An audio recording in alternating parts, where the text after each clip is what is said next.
This is the entrance exam for the best academy in the world. To pass it, the professor teleports all students to another world, where they must fight monsters and each other to earn as many points as possible. Among all the students, one boy stands out, Leo. He is so much stronger than the rest that one of the academy's top talents decides to get rid of him before he can steal her first place, but she fails miserably. Instead, Leo easily humiliates her, showing everyone who the real number one is. You may ask, why is this boy so different from everyone else? Well, that's because he is actually a legendary hero from 5,000 years ago. Almost 5,000 years ago, humanity was brought to its knees by Erebos, a being known as the Genesis of Evil. To rid the world of this darkness, 4 great heroes united. In the end, all of them perished in battle, leaving only one man standing, Kyle, the last hero, who represented human's side. Thanks to his friends' sacrifices, Kyle defeated the incarnation of evil and saved humanity. But that was 5,000 years ago. In the present day, history tells a different story, one where Kyle is completely erased from the record. Everyone is taught that it was Lycinus's sacrifice that brought about the defeat of Erebos, the genesis of evil. This has gone unquestioned until now. The real twist comes when Kyle, reborn in this era, learns of the tale of Erebos' defeat and realizes his name is nowhere to be found. We will follow the story of reborn Kyle, who, after discovering his absence from history, enrolls at Lumine Academy, the hero academy that houses the hero record, determined to reclaim his place in the world. Years have passed since the reincarnation of the hero Kyle, and now the scene is set at the Royal School of Delan. Inside the classroom, the teacher stands before the students who reminds them of the current era they are going through, which is known as the Age of Heroes. It has been 5,000 years since the hero record first appeared in the world, and the lower world has undergone many changes in that time. For example, the Royal School of Delan has been chosen to host this year's Lumine entrance examination. The teacher is filled with excitement, confident that among the students, some have the potential to become heroes. However, not everyone shares the teacher's enthusiasm. One particular student, seated in the last row, appears completely uninterested and is instead catching some Z's. This student, of course, is Leo. The teacher is frustrated by his lack of attention. He reasons that if Leo isn't paying attention, it must mean he already knows the material and sees no need for instruction. To challenge him, the teacher asks him to explain the ritual from 5,000 years ago that one had to undergo to earn the title of a hero. Leo finally stands up from his seat and responds to the teacher's question in the most casual way possible. He simply states that if someone made a name for themselves, people would just start worshipping them on their own. By the way, Leo's full name is Leo Plav, a 15-year-old from the prestigious House of Plav. It goes without saying that the teacher is clearly disappointed by Leo's half-hearted answer. So, he turns to the class and asks if anyone else would like to volunteer a more detailed response. One of the brighter students eagerly raises their hand and offers an explanation. This student explains that in ancient times, there was no direct way to gain the gods' recognition. Instead, only holy rituals were used to choose who would be considered a hero. A prime example of such a ritual is the ritual of blood. The teacher is thoroughly impressed by the depth of the answer. He's certain that this student, Gullivan, will become the greatest magical genius in the kingdom.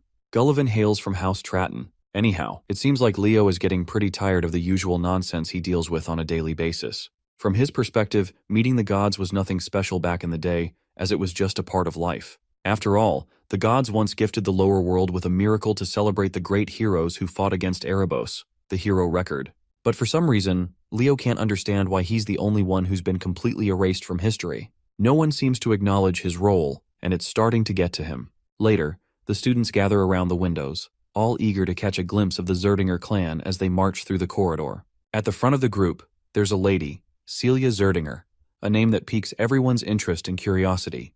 An announcement rings out, requesting all students to gather in the auditorium for a mandatory assembly, as the Zerdinger clan is visiting the school. As Leo begins to leave the classroom, Gullivan calls out to him. He asks if Leo plans to try and get noticed by the Zerdingers, but Leo, uninterested, simply shrugs it off. He has no desire to get involved in whatever spectacle this is.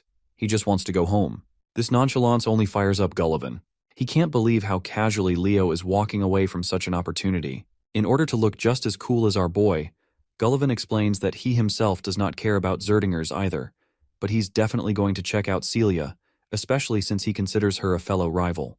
Well, we can tell that this is just a lie, as he is definitely looking forward to being recognized by Zerdingers. Later, we find Leo in the dojo, visibly worn out after tirelessly swinging his practice stick. He eventually grabs his sword and heads for the exit.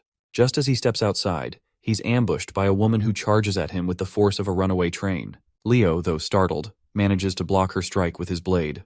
It's clear from their interaction that this isn't the first time these two have crossed swords. They have a shared history, one where such exchanges are far from uncommon. The lady is looking forward to sparring with him after so long, and declares that this match to be his final test before she grants him permission to attend Lumine Academy. As it turns out, this formidable woman is none other than his mother. In an instant, she lunges at him again, and their swords clash once again. While Leo is already struggling to keep up, his mother casually remarks that she hasn't even used a fraction of her full strength. Blow after blow, the spar continues, each strike more intense than the last. Eventually, however, Leo turns the tide. His sheer skill and mastery of swordsmanship allow him to overpower his mother, forcing her to surrender. The woman is left in awe of her son's talent and growth. She stands up and, in a softer tone, asks why he's so determined to attend Lumine Academy. Before the story moves forward, a little context about the academy is necessary. Lumine Academy, the Human Hero Academy, is one of the 4 prestigious institutions of the races that house the hero record. Among them, Leo strongly suspects Lumine Academy is the most likely place to uncover remnants of his past life as hero Kyle.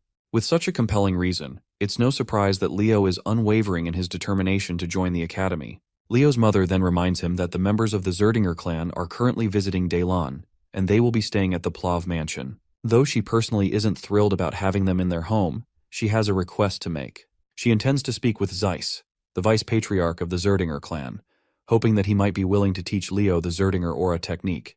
She believes that with the technique, Leo will become strong enough to be admitted to Lumine Academy next year. However, what she doesn't know is that her son is determined to be admitted this year. He has no patience to wait another whole year to achieve his goals. Sometime later, we find ourselves at the Plav mansion, where Celia Zerdinger is being escorted into the grounds. As soon as she steps out of the carriage, she can't help but wonder why her uncle chose to stay in a place like this when he could have easily rented an entire hotel for himself. As we know already, she is Celia Zerdinger, 15 years old, a sword princess hailing from the Zerdinger clan. Her primary focus is on the Lumine entrance exam, and she's skeptical about how a small family like the Plavs could possibly help her prepare for it. At that moment, Celia's uncle calls out to her. He is none other than Zeiss Zerdinger, the vice-patriarch of the Zerdinger clan. He teasingly asks if she isn't at least a little curious to meet Leo, the very boy who boldly declared he wasn't interested in the Zerdinger clan. Celia remains nonchalant and remarks that if Leo is just a hopeful knight who can't even use aura yet, then, in her opinion, he's probably not all that impressive. Zeiss, however, doesn't share her sentiment. On the contrary, he seems quite optimistic about Leo's potential. Once they enter the mansion, Zeiss steps forward to greet the heads of the Plav household. He exchanges respectful words with Dade Plav, the patriarch, and Reyna Plav, his wife. Both hosts graciously return the gesture, welcoming the Zerdingers to their home with equal honor. Zeiss then formally introduces Celia to Reyna and Dade. The young lady promptly reciprocates their hospitality with a courteous introduction of her own. She expresses her gratitude for being hosted in their home. Reyna steps forward and takes a moment to observe Celia. She notes that Celia closely resembles her father and uncle, both in appearance and behavior. Celia, in turn, takes note of Reyna's striking black hair and red eyes. It doesn't take long for her to realize that Reyna is part of the Zerdinger family, which also makes her Celia's aunt. Later, Zeiss and Reyna, who share the bond of being brother and sister, sit back and begin catching up. During their conversation, Zeiss mentions their recent visit to the Royal School of Dalan, where they had hoped to catch a glimpse of Leo. However, they were disappointed to find that he had already left the school as he was uninterested in meeting anyone. Reyna apologizes on behalf of her son, acknowledging that his behavior may have seemed disrespectful. Zeiss then curiously questions his sister about Leo, asking what kind of person he is. Reyna speaks highly of him, claiming that Leo is unbelievably talented. Her response prompts Zeiss to question whether Leo is truly worthy to inherit the Zerdinger flames. Reyna's praise of her son continues, but she makes it clear that she's not simply speaking as a proud mother. Leo genuinely has the talent and potential to be worthy of the Zerdinger legacy. Zeiss is quite intrigued to hear this. While he trusts her judgment, he feels compelled to test Leo himself before forming a final opinion. Later, we meet Leo sitting quietly, trying to concentrate. After finishing his little ritual, he declares to himself that he has finally achieved a vessel capable of holding everything he needs. Leo reflects on why he hadn't yet learned aura until now. The truth lies in the unique nature of his body. Accepting aura too early would cause it to naturally adapt and specialize in alignment with the aura. This would limit his ability to accumulate mana and soul energy, two essential components of his long-term plan. In his past life, he had witnessed the danger of uncontrolled power. If he had fully harnessed the abilities and essence of his fallen comrades, he wouldn't have left behind a seedling of disaster. To avoid repeating history, Leo is determined to achieve perfect control in this life. So, the first step in his journey is mastering aura, but he intends to do so on his own terms. Before he can delve further into his thoughts, a familiar voice calls out to him, pulling his attention away. As he turns over, he spots Celia Zerdinger. With a confident smirk, she comments on how he finally seems to have grasped the basics of training. While her words carry a hint of sarcasm, she goes on to offer him guidance in swordsmanship, if he's up for the challenge. Meanwhile, our boy has no idea who the hell she is, so she introduces herself as Celia Zerdinger, the world-class sword princess, if she has to be specific. With the introductions out of the way, Leo gets straight to the point. Although he's feeling quite honored that she thought about him, he has no intention of receiving any guidance from someone he considers less skilled than himself. Needless to say, the girl's annoyed to hear this because his remark comes off like he's trying to suggest that he's stronger than her. To which Leo clarifies that in a death match, she's probably stronger, since he can't use aura himself. However, sparring with only swordsmanship is a whole different game, and he's certain he can handle her like it's no big deal. Celia feels challenged by his statement, so she looks around and grabs one of the swords from the plethora available. She wants to prove that what he has is nothing more than misplaced confidence, and she plans to do that by defeating him in a duel. In her mind, even if Leo learns aura, there's no way he could possibly defeat her. She just wants to teach him a harsh lesson in reality. She further claims that if she wins during her week-long stay here, he will become her servant. Leo isn't fazed at all by the term she's thrown at him, and in response, he asks what if he wins. To make things fair, she throws back that if he wins, she'll become his servant instead. Now that the bet is set, Leo grabs a practice sword and dives right into the sparring session. He tries to strike her with his unexpectedly impressive speed, but she easily outmaneuvers him. However, she can't help but notice that his speed is actually quite concerningly good. However, Celia is sure that this won't be enough for him to win.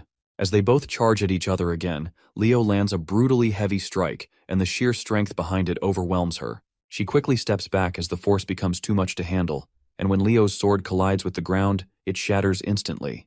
But he doesn't stop there. He charges at her once more. The once arrogant lady is already starting to regret challenging Leo, and she's certain she can't possibly block the incoming strike. So she braces herself and takes the hit head-on. But, to everyone's surprise, she didn't take any damage, because she had used an aura armor in the last moments, even though this wasn't part of the spar, because this spar was purely meant to be about swordsmanship. This arrogant piece of work doesn't own up to the fact that she couldn't dodge his attack. Instead, she makes an excuse, claiming it was just a reflex.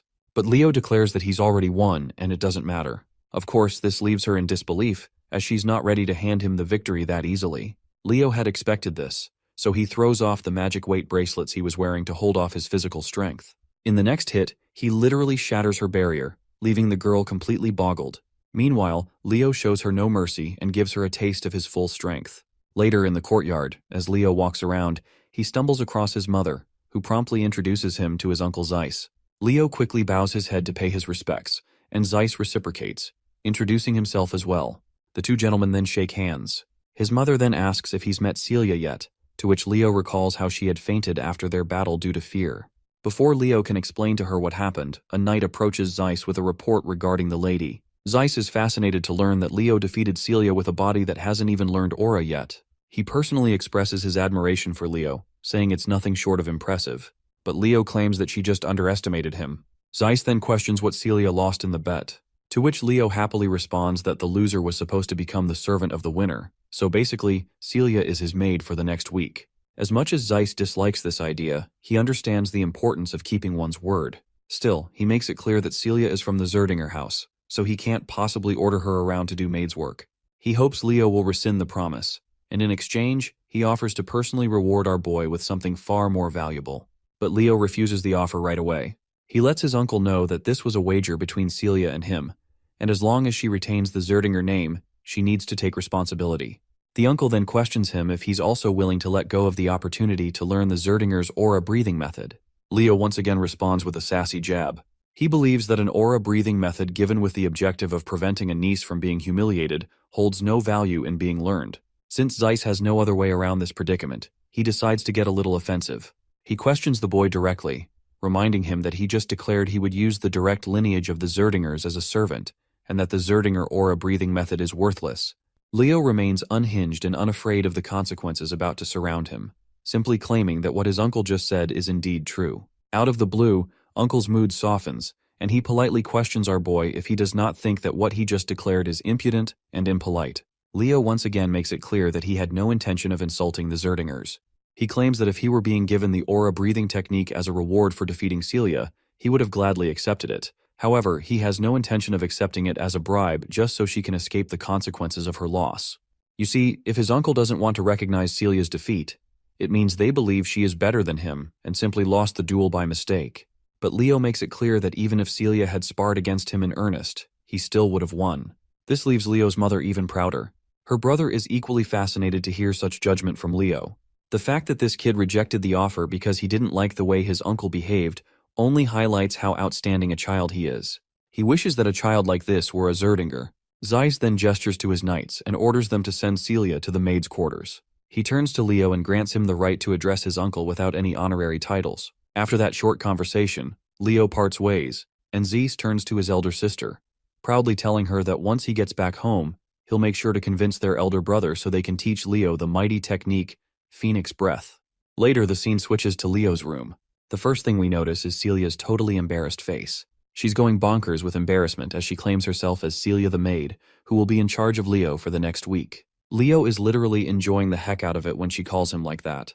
Who could have imagined that her usual fancy style would actually suit plain maid clothes so well? And this dress just looks like fire on her. Celia seems annoyed by the way he's praising her, as she knows all too well how beautiful she is. Leo apologizes, as he wasn't intending to offend her with his words, but he admits that he had a certain friend who praised beauty way too much, and that habit must have rubbed off on him. He recalls how that particular friend used to say that the beauty of eternity is unparalleled, and if peace ever returns to this world, he'll spend the rest of his life spreading beauty to everyone. The friend he's talking about is none other than the Dwarven Master Smith, Dweno. Suddenly, Celia's eyes take note of the book Leo is reading, and she curiously inquires about it. Leo explains that he used to read it a lot when he was younger. It's the book known as The Great Hero of the Beginning. Celia remembers how she used to read this book when she was literally 5 years old. Seeing how much he likes this particular book, she walks over to the bookshelf and pulls out another one, mentioning that there are a lot of books about Kyle. In response, Leo claims that many of the great achievements in history are difficult to attribute to any single hero. He believes that many of these accomplishments, which are attributed to one hero, might actually be the result of the collective actions of multiple heroes over time. In short, he is trying to imply that Kyle's achievements have also been attributed to other heroes. But Celia dismisses such thoughts, claiming that Kyle was probably a scammer who tried to take credit for the achievements of the great heroes. At least, that's what most people think. And of course, she's one of them. Naturally, Leo isn't thrilled to hear that all people consider Kyle a phony scammer with zero contributions to the world. He then pushes aside all the talk about Kyle and decides it's time for breakfast before starting his training. Celia quickly gets into character, and just like any maid would, she humbly asks her young master if she could train with him. Outwardly, she's all pleasant and polite, but inwardly, the girl feels a lot of toxic thoughts toward him. Still, she has to play along because she wants to uncover the secret behind his strength. Leo promptly starts walking toward the training hall to fulfill her request. A while later, we see an exhausted Celia on her knees, breathing heavily. After this first round, Leo gives his feedback. During fighting, when her stamina reaches its limit, her reaction speed slows, and more gaps appear between her movements. And when that happens, she leaves herself open, and the same happens with her right now. But Celia isn't sure that abusing her body like this is actually helpful for training. Leo responds positively, because he thinks that young people these days are just too weak. You see, compared to the past, aura techniques have developed considerably, and that must be why people stopped caring about body training as much. Aura allows one to enhance their body strength, and if you train your body, the aura is also enhanced as well. The girl simply doesn't want to be labeled as weak, so she gathers her guts and stands up for another round. Before diving in, she warns Leo that he better stop underestimating her. But her reckless charge backfires when Leo just flings her away with one swing, and she crashes to the ground. At this point, she's just frustrated after taking one humiliating defeat after another. Leo then offers her a bracelet, which she quickly extends her hands to grab. Little does she know this bracelet is imbued with weight magic, making it insanely heavy. Meanwhile, Leo flashes a sinister smile as he reveals his sinister intentions. He apparently plans to make her train while she wears this bracelet from this point onward. The next day, we see Zeiss also watching them both train. After seeing how much Celia is struggling, the uncle is sure this is going to be a good experience for her.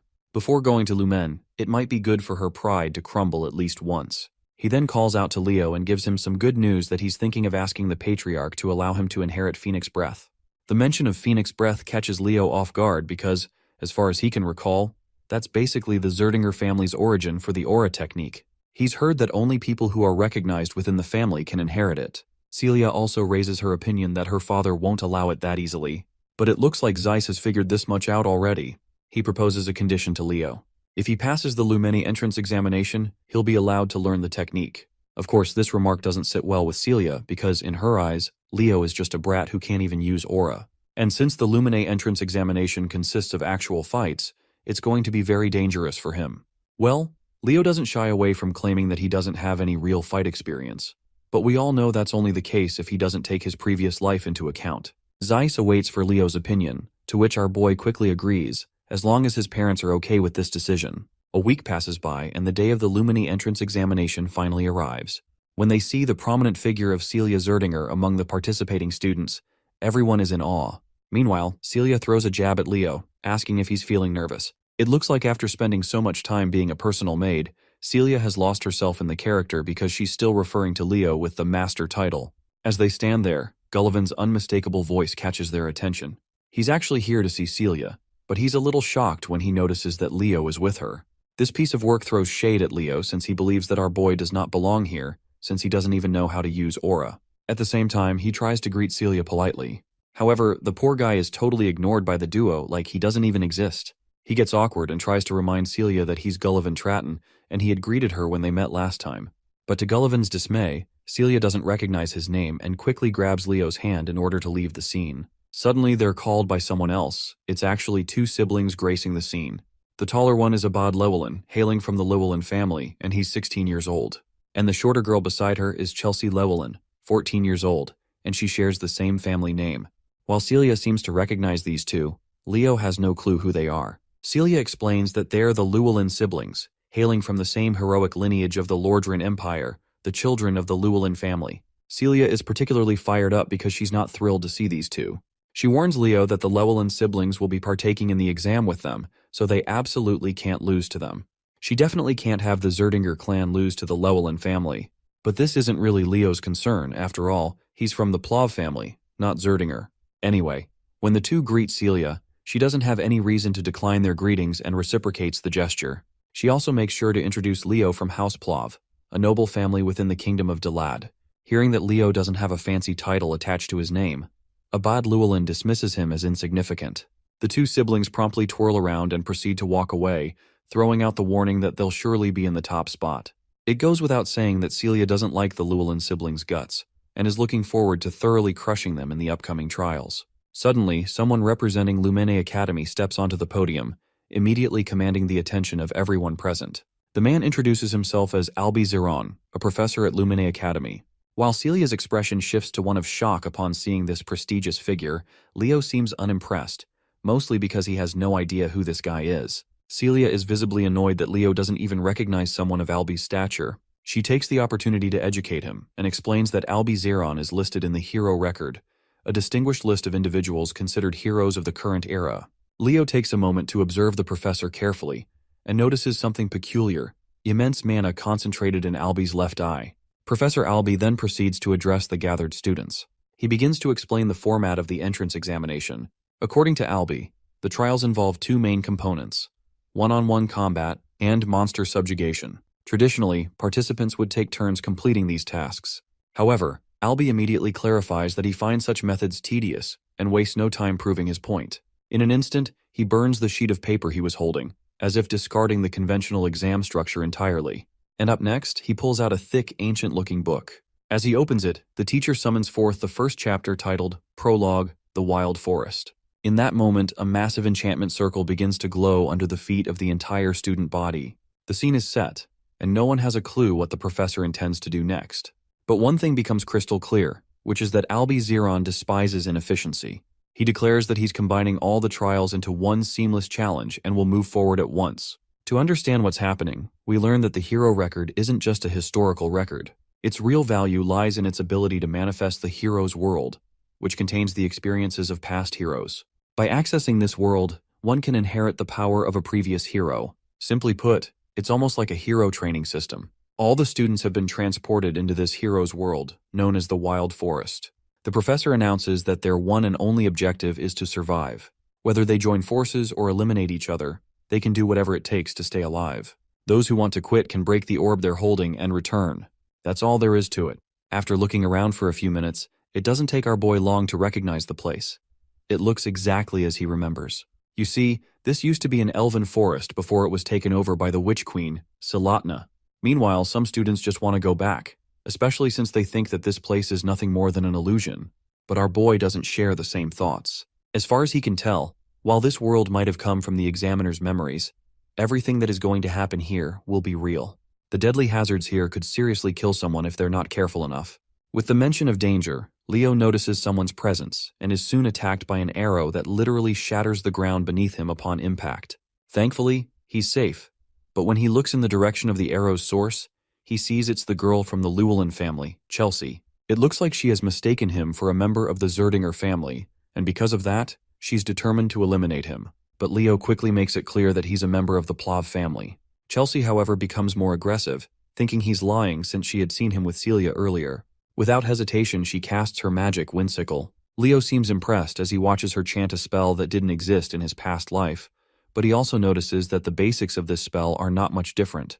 Meanwhile, Chelsea is frustrated by how calm and composed he is while facing her. To shake him up, she unleashes her impressive ability at him, but Leo just effortlessly blocks it with a single swing of his sword, and the mana blade she sent at him simply falls away. This leaves Chelsea unsettled. From what she can tell, he didn't even use aura, so how has he blocked her attack so easily? Our boy just rubs salt in her bruised ego by casually claiming that her attack was too simple. He invites her to form an alliance as it will be beneficial for her. He reminds her that the one who survives the longest earns the most points, so as a sorceress, she should at least try to pass one test before getting eliminated. I don't even have to tell you what her response is. She quickly fires back and boasts that she is not your typical sorcerer, she's a battle mage. She's offended by his comment where he called her attack simple. Feeling the sting of his words, she channels all her power to crush him on the spot, just so she can prove she's not the weakling he thinks she is. But all of her attacks end up being pointless, as Leo isn't even standing in the direction where the blades are heading. What's worse is that she can't feel a trace of mana anywhere, so she can't even spot him where he is. But her eyes soon meet Leo, who's right in front of her with his fist balled up. We don't get to see if that punch lands on her terrified face or not, but one thing is clear: her knees lose the strength to hold her up, which is a clear sign of victory for our boy. Leo, however, once again reminds her that the offer to join forces is still on the table if she changes her mind. Before we can hear her response, the scene cuts to the faculty of Lumine Academy, who are watching the show through a digital window. They're thrilled to see that the battle is finally heating up. Back to Chelsea. It looks like she's getting no mercy. Leo has tied her to a tree trunk, and the look on his face clearly shows he's not exactly having good intentions for this poor girl. He also makes sure to start a small bonfire since the night is settling in. The fire intensifies, and flames begin to crawl toward the damsel in distress tied to the log. Seeing the flames causes her to panic, but she could avoid this fate if she agrees to cooperate with Leo. But well, this lady is as stubborn as they come and refuses outright. She makes it clear she needs no one to ally with her except for her brother. She tries to use some wind magic, but her efforts prove futile because Leo has already placed a skill that restricts magic. Though inwardly, he reveals to us that he doesn't have enough mana to maintain this skill, so it won't last much longer. The lady finally relents, thinking she doesn't need magic to get herself out of this mess. But that's exactly why Leo is here. He's more than ready to keep a close watch to make sure she's not trying anything tricky. Without hesitation, he cranks up the intensity of the fire, and soon the flames begin to catch on her. Even her clothes start to burn. Well, that's the last straw. The girl finally concedes and agrees to form an alliance with him. But of course, a few words aren't enough to convince Leo. He tells her to swear on her family's name. The girl quickly fulfills his demand, swearing on the Llewellyn family name that she will cooperate. Finally, Leo releases the ropes that were holding her, but before she can fall into the scorching flames, he cradles her in his arms. The scene transitions back to the teachers, who are diligently watching the students perform. So far, Albie Zeron has not seen a student who can live up to his standards. To think that most of the students chose to compete and fight each other seems utterly foolish and ridiculous. The only ones showing real strength to the point where it's noticeable are Celia Zerdinger and Abad Llewellyn, who are working closely together. At least this gives him some reassurance that there is still hope for the students. Then, his attention shifts to Leo and Chelsea, who are also working together. His eyes are particularly fixated on Leo. Although the fire stunt he pulled on Chelsea was pretty immature, getting Chelsea Llewellyn to cooperate at least earns him a passing grade in Albie's eyes, especially since he doesn't possess the power or grace of Celia and Abad. However, it seems this is where the teacher is utterly wrong, because our boy took down Celia without even breaking a sweat. Regardless, Albi Zeron considers Leo an unexpected dark horse in this competition. After slashing down a few monsters in their path, both Leo and Chelsea decide to move forward. It seems that Chelsea has finally started to realize that forming an alliance with Leo wasn't such a terrible decision after all. She then asks him what aura he's using, as she hasn't detected any mana from it. To her surprise, Leo casually drops the bombshell that he doesn't even know how to use aura. Unsurprisingly, this shocks and surprises her. While they're going back and forth, a monster is lurking behind the bushes, keeping a close eye on them. But Chelsea quickly notices the presence of the monster and fires at it instantly. Not gonna lie, this attack was way too overpowered for such a feeble monster. Even Leo admits that she does indeed have impressive strength, but the way she uses it is completely wrong. Suddenly, Leo senses something strange and tells her to halt her movements. He's noticed something odd in the sand. When he crouches down, he notices dry ground and decayed dead bodies of people. Out of the blue, an explosion erupts, but Leo quickly jumps away while carrying Chelsea in his arms. The sneaky bastards who had set the trap finally emerge from hiding. It turns out it's Gullivan and his partners. We all know that he's got beef with Leo, so it's no surprise he's here to specifically target him. He commands one of his companions to charge, and the poor fool obeys without hesitation. Unfortunately for him, he's greeted with a jaw-breaking blow from Leo, leaving him sprawled out on the ground. Leo stands tall, exuding total GigaChad energy, and calmly tells Chelsea to just watch his back. For a moment, Chelsea is startled, seeing how effortlessly he has saved her twice in a row. But she quickly gets up and positions herself behind him, ready to face the remaining goons. Meanwhile, Gullivan does what he does best, runs for his pathetic life. He abandons his crew, desperately trying to put as much distance between himself and Leo as possible. The only thought crossing through his mind is to find a partner fast. As fate would have it, Celia spots him from a distance. Instead of chasing him, she calmly walks into the direction he's running from. When they finally arrive at the scene, what they see is jaw-dropping.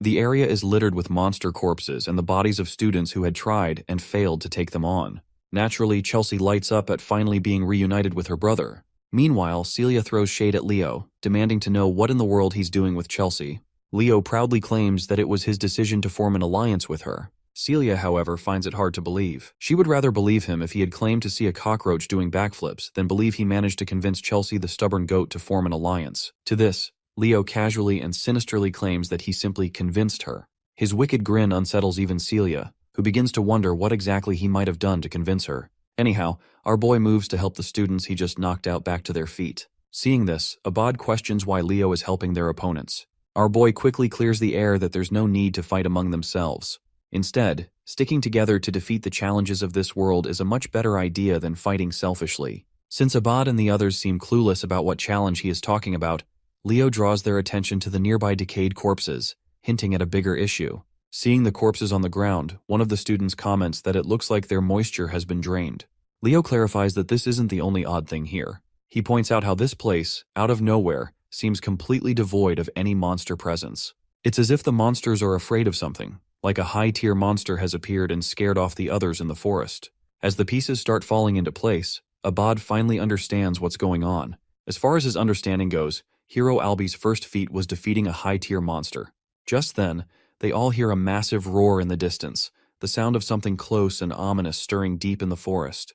The roar fills the air with tension, a clear sign that the monster has finally decided to reveal itself. Meanwhile, Gullivan stumbles through the forest alone, holding a torch in his hand. He looks terrified, and despite being deep in trouble, his feeble mind is more focused on getting revenge from our boy than on survival. Suddenly, he notices a corpse at his feet, and there is also something behind this veil of darkness that causes him to trip and fall. The thing he saw in the dark is a giant monster. The monster looks like a giant spider, and it seems to be quite hungry. By now, it's clear that Gullivan is as good as dead.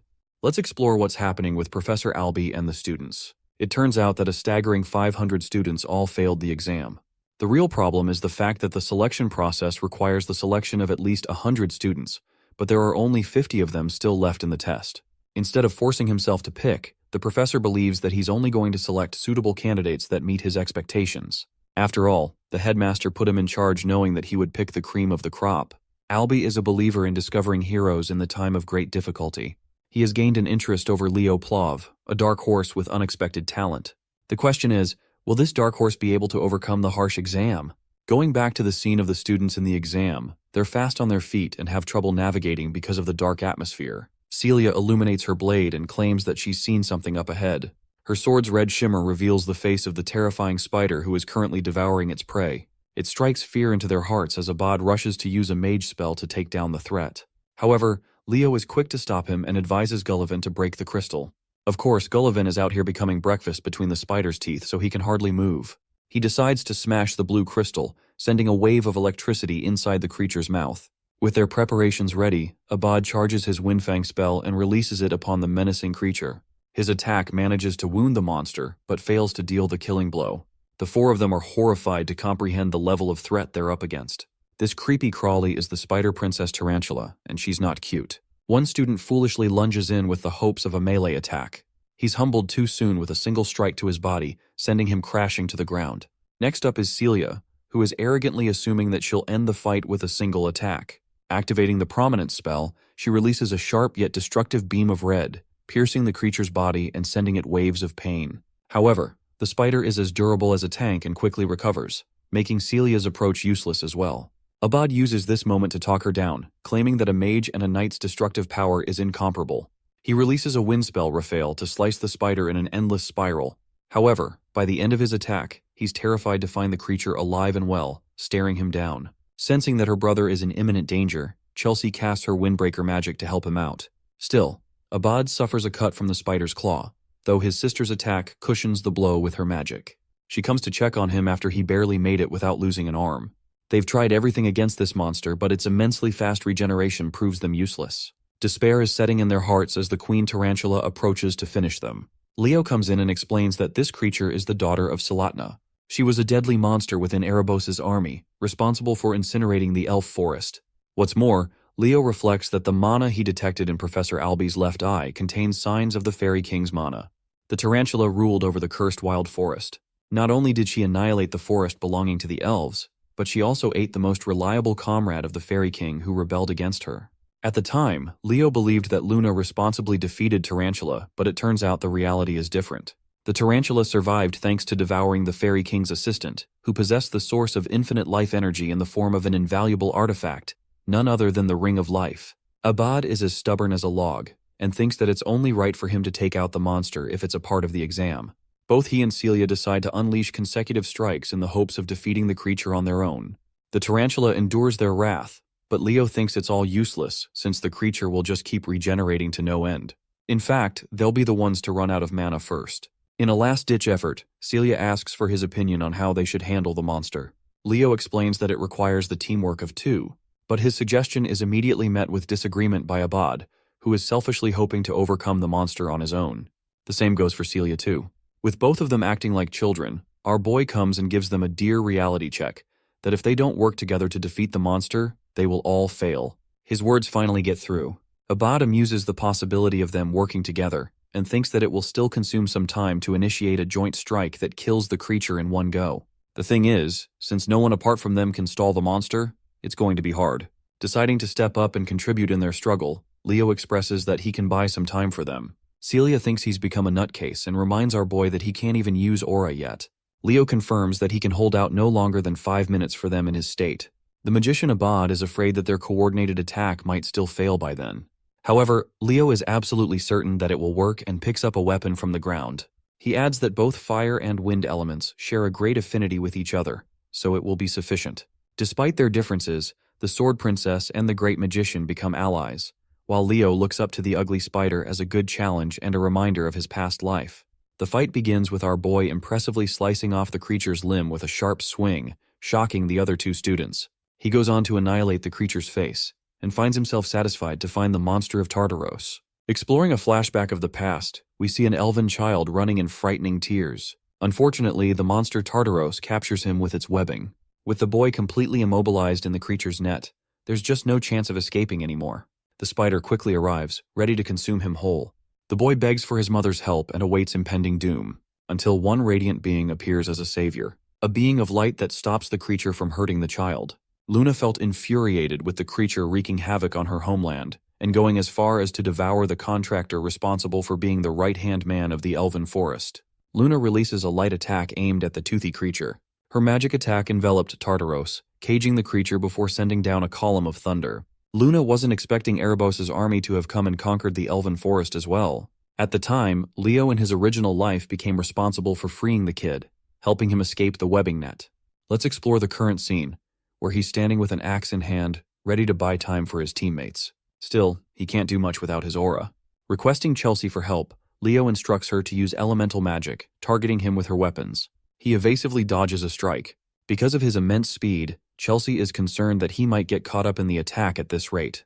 However, Leo emphasizes that he's going to be just fine so long as she hurries up. Chelsea activates her magic, ready to mold any kind of weapon for him. Leo is fine with anything as long as it works. She manifests a weapon for him, while he guesses that she's preparing a scimitar and a bastard sword. With both weapons in hand, Leo unleashes his fury of slashes, cutting down on the spider. With each weapon breaking, Chelsea sends another one in his direction. He catches a dagger and a battle axe. Leo's shocking and overwhelming physical capabilities have shocked Chelsea to the core, so much so that she thinks he's an expert in martial arts. Even Abad can't help but think of him as strong. Still, it's not like he's invincible, as a sharp cut grazes his face. Leo thinks that if he can't even stop a stupid spider here and now, then his friends will never stop mocking him in the afterlife. He ramps up the intensity and cuts down the spider, requesting for another weapon. Unfortunately, Chelsea is all out of weapons in her disposal, which comes as a shock to him.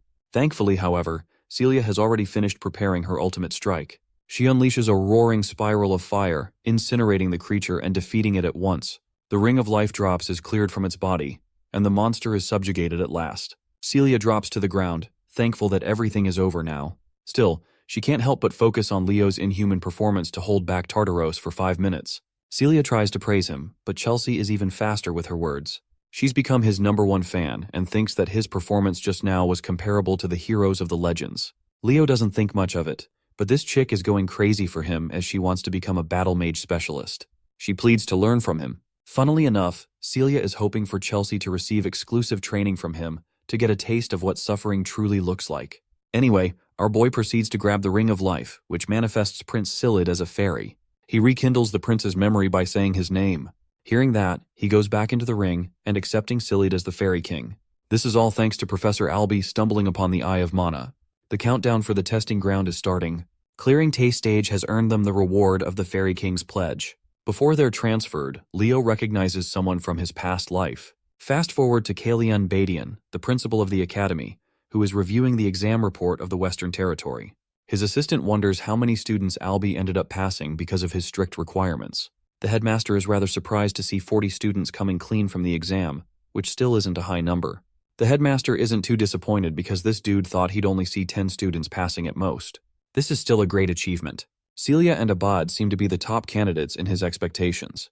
The headmaster heard that there was someone who was recommended as the representative for the year. It's shocking enough that Albie of all people recommended a student. They're almost certain it has to be either the Zerdinger or Llewellyn candidate. But as it turns out, this candidate is someone that no one's heard about before, a name that exceeds both Celia and Abad in performance. We come to Professor Albie's side of things, who is sharply assessing the boy's abilities. He recommended the student Leo Plav as the representative of the Night Division. The headmaster expresses shock for the professor to speak highly of this brilliant student. He specifically described this candidate to boast the talent of a hero. Now that the examination is all done and settled with, our boy is enjoying a hot sauna all to himself, relishing in its warmth. The reward for clearing the exam is the Fairy King's pledge. Now when it comes to clearing a hero's living world, there isn't supposed to be a typical reward, but strangely, he was given one as the exception. Leo doesn't understand why and sees his mother standing in front of him. She confronts the boy, questioning if he knows why she was expelled from the House of Zerdinger. In an effort to rescue an ally, she ended up losing control and unleashed the flames of Zerdinger. But she hasn't come to regret her decision, not even now.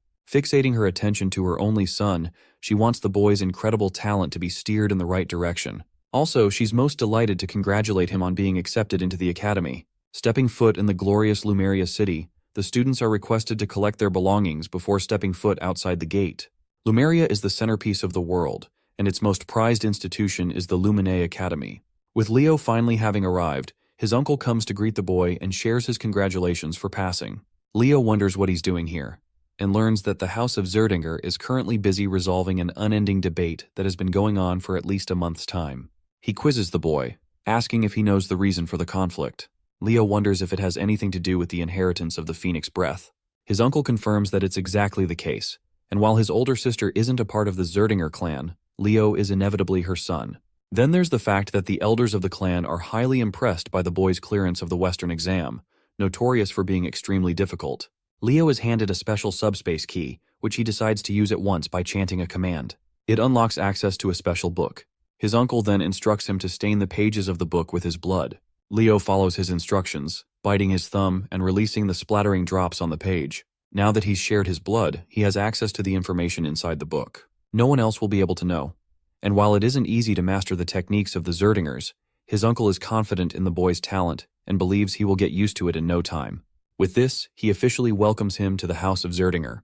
After their meeting, Celia requests to meet Leo in an unknown location. Suddenly, a girl randomly bumps into him, causing the both of them to crash. Glasses girl over here quickly gathers her books, apologizing for her careless rushing. She goes away when Leo notices her card. He picks it up and learns about Chloe Muller, who is a freshman at the academy. Leo opens the door to find an annoyed Celia, who reminds him that they've got a lot of things to shop for and he's already late. He apologizes, as he unexpectedly ran into his uncle before coming here. Beaming with joy, Celia curiously asks what happened. To answer her burning question, the boy commands the flames of the Zerdinger family, questioning if he's doing things the right way. Seeing this, she's in utter disbelief. The confident Leo managed to master the secret technique in less than a month. His incredible achievement causes her to fall in shock and leaves her wondering if he's even human. Later that day, the Sword Princess and the Forgotten Hero are spotting a ship docking nearby. Professor Ain Elandieu introduces himself as the instructor of the night class. He wants the students to board the ship immediately, as they will be leaving for Lumen soon.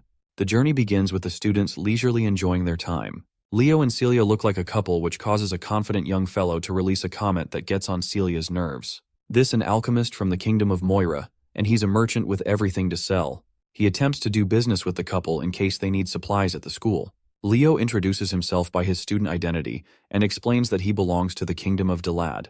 Thomas is noticeably surprised to hear this, because that kingdom took the difficult Western exam. Leo wants to address the elephant in the room, as he's finding the whole setting a little too strange. It seems too peaceful, even though Celia thinks that this is the standard treatment the freshmen should receive after clearing the exam. The boy turns his attention to their instructor, while Thomas agrees with Celia's understanding of the situation. All of a sudden, the ship shakes as a gigantic tentacle rises from the ocean. It nearly crushes Thomas, while the rest of the students are begging for their instructor to intervene. Casually sipping his wine, their teacher mocks them for ever even asking for help. He reminds them that the students of the Lumen Academy are expected to perform their best in the time of danger, so this is a challenge for them to overcome on their own. They're up against the ugliest of the uglies. A giant kraken stares down at the students. Even in this tense situation, the Forgotten Hero maintains his composure and slices the creature's tentacle with his blade. Celia's also doing fine on her own. Experiencing the fiery attack of the Sword Princess, the kraken reacts with a water spray, causing Celia to get drenched. The monster grabs Thomas, who's shouting his mouth off. Seeing this, both Celia and Leo come rushing full speed to slice the creature down. With the alchemist's greed, he offers his shock. He was expecting the Sword Princess to do well on her own because of her reputation, but he wasn't expecting another student to be just as fierce. Poor Thomas nearly gets crushed by a frozen tentacle and shouts at the person who could have killed him just now. Chloe, the glasses girl that bumped into our boy, is commanding ice magic and holding the monster off on her own. She talks down on the alchemist, who is needlessly becoming a burden in the fight instead of staying behind. Thomas confesses that people like her don't give a damn about those weaker than them trying to help. With another piece of tentacle crushed, we get to see the dynamic duo of Abad and Chelsea rising to the scene. They're still not done with their rivalry between the two clans. Still, the battle mage has her eyes set on our boy despite being enemies. With numerous monsters in the lake teeming on their way to the academy, the instructor thinks this is the perfect welcoming party for the freshmen. Enjoying his wine, he comments on the top performers: Chen, Celia, Abad, Chloe, Walden, and finally Duran, Moira. The captains of each region are performing excellently against the threat. However, beyond them is a student that has overshadowed their performance. An unknown freshman with no commanding dominance in any region. His swordsmanship is the definition of perfection, and he's reacting as if he's predicting every attack. The instructor is glad that he's going to see the boy unleash his full potential in his classes.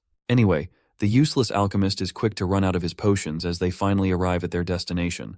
Hopping off from the ship, the instructor expects the students to get used to the monster treatment, since they're going to deal with it a lot. It's time to explore the glorious entrance hall. The Lumini Academy's training grounds are extraordinary. Many spectators are hoping for the freshmen to put on a good show. The entrance ceremony is soon to begin. The night division is grouped by their instructor, who wants the captains to come to the front of the lines. The headmaster of the academy oversees the announcement, expecting great things from the hero candidates of this year. Kalian emphasizes to the students that if they ever want to become strong heroes, they'll have to risk their lives and always be expected to surpass their limits. Slamming his fist to the ground, the headmaster believes that if they can't do the bare minimum of what he just mentioned, then they don't belong to the prestigious institution.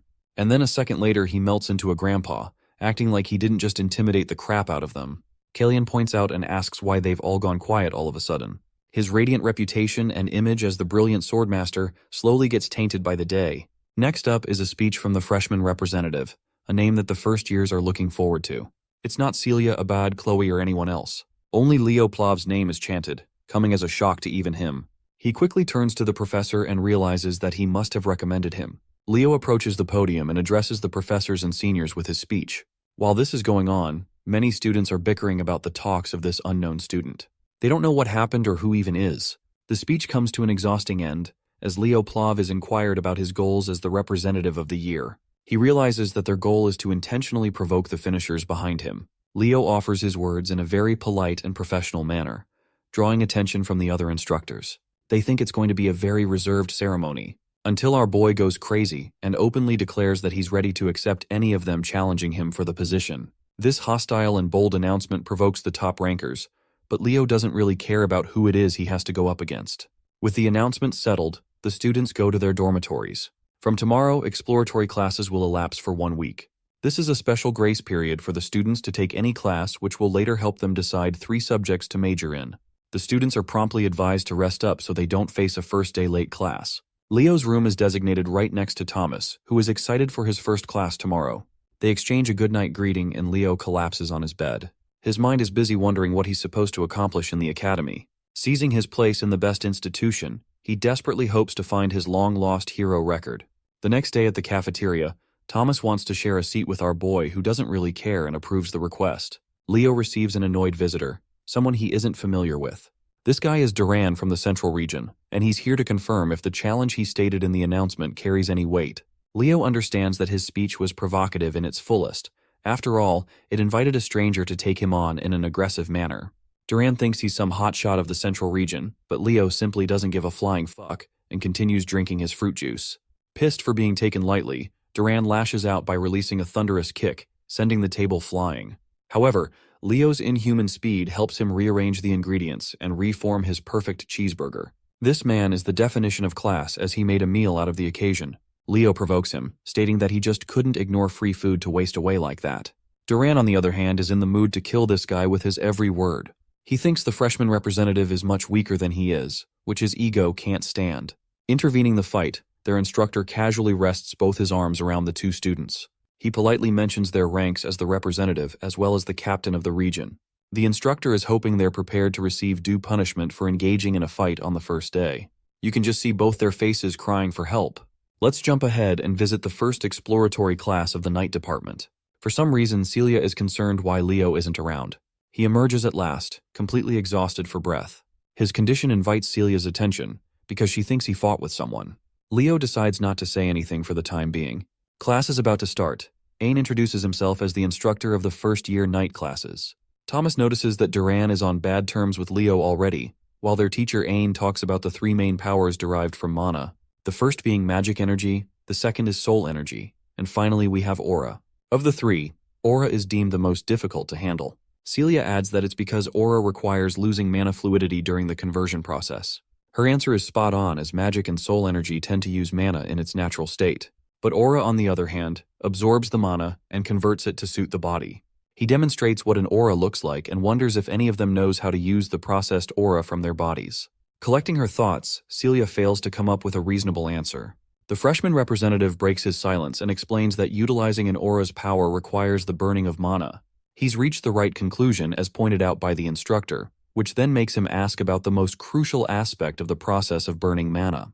Leo quickly responds, stating that it is stamina. Impressed by the boy's understanding of aura, Ain asks if he's ever studied the concept before. Turns out he hasn't, which is yet again another impressive feat. A person who hasn't even studied aura somehow extensively managed to grasp its true essence. Deciding to put an end to the theoretical explanation, Ain thinks it's about time they do a little exercise. Using his aura, he casts a wave-like platform called the Aura Step. This fundamentally relies on concentrating one's aura power into their legs. Ain descends to the ground and excitedly mentions that the applications of aura are practically endless. Some of the other students experiment and spar with each other, while Celia teases our boy. She's ready to teach him how Aura Step works, so long as he calls her sister. Leo doesn't feel the critical need for her help, as he's fine with knowing the principles of aura. Noticing Duran on the side, the instructor thinks it's a good time to address the commotion scene in the cafeteria. Some students like Chelsea don't know what happened, and Thomas strokes her curiosity even more with his commentary. Both Leo and Duran are called to the front by the instructor. First, Ain confronts Duran and asks what ticked him off so much. After hearing Duran's dismissive reply, the instructor decides to offer the perfect suggestion. He wants the Central Region captain to square off against the freshman representative in a running competition, all to decide the student fit to lead the class. Ain outlines that both students are openly allowed to use their aura without any restrictions stopping them, which seems like the perfect advantage to Duran. The day of the competition is here. Thomas, being the expert businessman, is busy hosting a betting system. The first contestant is the genius of the House of Moira and the master of the lightning aura, Duran. Facing him is the dark horse without a special background. A man who leaped ahead even the captains of the regions and became the freshman representative, Leo Plov. The students are expecting great things from the freshman representative. After all, they're extremely underwhelmed to find that he can't even use a simple move like Aura Step. They all think his position is unwarranted, and someone like the captain of the Central Region is more fitting for the role of a representative. Realizing that it's the perfect moment to start, Ain lays out the rules. The first to hit the finish line will win, and their opponent will have to accept the results of the outcome without fail. The race is about to begin. Even Celia thinks this competition is a stretch for Leo to win. Duran specializes in speed, not to mention his blazing fast lightning aura. Even against those odds, Celia is hoping for Leo to subvert everyone's expectations by pulling the impossible. The race begins with Duran accelerating and in the lead. As soon as the professor yelled go, the racers blasted off. Duran Moira cloaked himself with a lightning aura, confident that his speed would leave Leo in the dust. With impeccable running form, our boy was unfazed by the weak trash talk near the starting line. As the crowd expected, it looks like the cool representative of the Central Region is going to make quick work of the track. On the other hand, the freshman representative is lagging behind. Leo started infusing a bit of aura into his feet to kick it up a notch. The audience quickly labeled him a bastard who scammed his way into getting the representative role. In the midst of the crowd, which unanimously opposed him, a lone flower is cheering on Leo. Chelsea Llewellyn's passionate shout of support stood out. Focused on crushing the opposition, Duran continuously lived up to his family's signature attribute.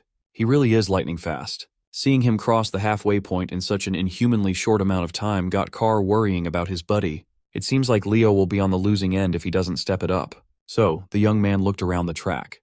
Much to everyone's surprise, he did not push to go faster but decelerated instead. Once his momentum was dead, Leo started running out of the track and into the walls. While it's true that Celia Zerdinger believes in him, there's just no logical explanation for his actions. He looks like an idiot. As everyone watching was puzzled, confused, and lost, Leo was focused on increasing the aura density in his feet. With multiple successive inhuman jumps, he fully went off track into the grass and finally leaped up into the stands. He turned around and watched nonchalantly as Duran stretched his lead with consistent speed. Leo's aura density reached its peak, the fiery force in his feet cracking the stands he was standing on. With one powerful leap, he launched himself back into the track with immense momentum. It was so staggeringly impactful that the jump left a small explosion in his wake, distracting Duran for a moment. From that explosion, Leo came lifting off like a red meteor blazing through the rest of the track. The cheeky devil even taunted his opponent as he flew past Duran, calling the arrogant brat a slowpoke. The speeding meteor quickly reached the finish line. His graceful landing was a sight to behold. Duran watched a few meters away, dumbfounded. His lightning cloak has been banished. This is a clear and utter L. Leo craned his head back and confidently smiled. He won, but the damage in the stands was quite heavy. It was worth it, though. The crowd, who was talking smack just a second ago, was bewildered. They knew that whatever they just saw was no joke. As far as they know, Duran is the fastest among first-year students. To think that anyone would beat him is just absurd. Moreover, he lost to a kid who hasn't properly learned aura yet. Among everyone in the crowd, one of the few that caught what Leo truly did was Celia. She knew that he didn't use aura step. What he showed was a full-blown phoenix step. Since Leo won, Carr and Chelsea were brimming with joy, full of compliments for their friend. The professor quietly deliberated what he had just seen. Duran used his specialty, lightning aura, and increased his speed. That was already expected. but the speed that the boy displayed was still mind-blowing. Meanwhile, Leo Plov was significantly slower in the traditional sense, but he was far better at handling aura. He gathered and focused his fire aura on his feet to blast off. He created a single formidable aura step in the process of doing so. It was a flawless application of a simple concept. Being the sportsman that he is, Leo came up to Duran and offered his hand while telling him that it was a good match. He even admitted that if this was a long-distance race, the results would have been different. Still salty about his loss, the brat refused to shake his hand, and even bumped his shoulder out of the way. The professor is positive that among the current generation of disciples they have, a formidable hero might finally be born again. As soon as Leo reached the corner of his friends, Chelsea immediately showered him with compliments. He was so cool that she expressed her desire to train with him. Carr asks Celia why Chelsea is so into Leo and not him when the answer is so blatantly obvious. Since the class was over, Carr invited everyone to the cafe, even offering to treat everyone. Leo apologized as he couldn't tag along for leisure. Without saying another word, he quietly walked away from his clique. When asked where he was going, he simply answered that he was going to listen in on summoning classes. Confused, his friends asked why a night student would sit down in a summoning class. As usual, the reason is for research purposes. There's still something Leo can't wrap his head around. Why did the Fairy King give him the pledge as a reward? As far as he knows, the rewards of the hero's world are connected to the world owner's power. The reward he received is seemingly related to summoning, but Professor Albie is a pure magician and not a summoner. By that logic, Leo should have received a magic-related ability. Furthermore, to make contact with a fair, one must go to Fairyland. Whatever reward he got won't be of use for now. While Leo was waiting at the site of the summoning classes, a familiar voice asked if he was also a summoning student. It turned out to be the Eastern captain and top scorer, Chen Xia. Unlike the other captain who just raced, this lady is polite, cheerful, and kind. They exchanged pleasantries, and she insisted that he just call her Xia from now on. She was sure that Leo was a student of the Night Division, so seeing that he also had an interest in summoning was very unexpected. He asserted that he's simply interested in spiritualism. If that's the case, then they are going to see each other more often in a lot of classes. When asked what spirit she made a contract with, Xia summoned a beautiful water sprite out of thin air. Unfortunately, Leo hasn't made a single contract yet. As kind as always, Xia insisted that if he ever needed help with spirit summoning, he should feel free to call her. Leo is not one to turn down help and connections. Then he made the mistake of asking a lady how old she was. Xia smiled and answered that she was 17 years old. She also knows that Leo is younger than her at just 15. In Leo's mind, he was thinking of how young Xia looked. She looks even younger than Chelsea. Sina noticed his brief pause and confronted him if he was thinking of something rude, which Liao denied. That's right, boys. Always deny. Anyway, she just came up to him to say that she was deeply impressed by his race against Duran. She was actually in the crowd while it was going down. The sight of him blazing through the track has been imprinted in her mind. With determination, she asked him to accept her challenge to one of these days. Amused, Leo smiled and didn't back down. After meeting all sorts of bombastic characters, it's nice to finally meet a normal person. And so, the Summoning Division's exploratory class has officially started. Right from the get-go, their venue was unusual. Instead of a classroom, they are out in the fields. A few notable figures are present. These two have faces and white hair, so they must be real characters instead of extras. Leo scanned the area and saw a very low number of students congregating. She already expected as much. Summoning isn't a popular choice after all.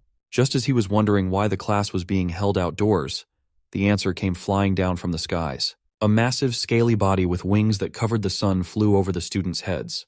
The creature landed, displaying its fearsome figure for everyone to see. It was a black wyvern. Some of the students with paltry willpower lost strength in their knees as soon as they saw the beast. Then, the woman riding on top of the wyvern smiled and asserted that her wyvern seemed to have taken a liking to this class. She jumped off her mount and introduced herself as Yura Marin, the summoning teacher who's going to teach the freshmen for the entire school year. Yura is a grade A beauty with her long white hair, toned body, and devilish features. The hormonal students just wanted to become their teacher's summon at this point.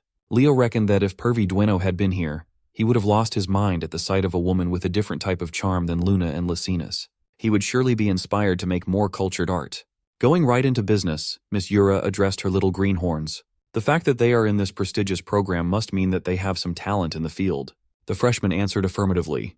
Miss Yura liked how confident they were. So they will be moving to the practice area immediately. She called in Carlo, the first-year summoning class associate professor, to bring out the griffins. Miss Yura explained that they would be riding together in groups of 2. They have enough griffins to accommodate everyone's asses. The problem is this is everyone's first time handling something as finicky as a griffin. As soon as she heard a complaint, Miss Yura's eyes turned hostile as she asked if they wanted to listen to her lesson or not. Jumping on top of her black wyvern, she announced that those who think they can't ride a griffin should just quit and go back. Her scaly beast mirrored her intensity. It roared and flapped its wings, taking off while establishing dominance. While everyone was shaken, a long student stood proudly and unbothered. Associate Professor Carlo interjected lightly, telling the kids to hurry and follow the professor. Once they got over their initial fear and uncertainty, most students found out that the griffins were gentler than they thought. Some of these four-legged birds are very tricky to deal with, though. It's just the luck of the draw. Leo and Zia partnered up for the activity. She politely asked if she could hold the reins, and Leo gladly gave way. And so the students were lifted off the ground 2 by 2. Those who adapted quickly caught up to the professor's pace, bypassing the sea by taking to the skies.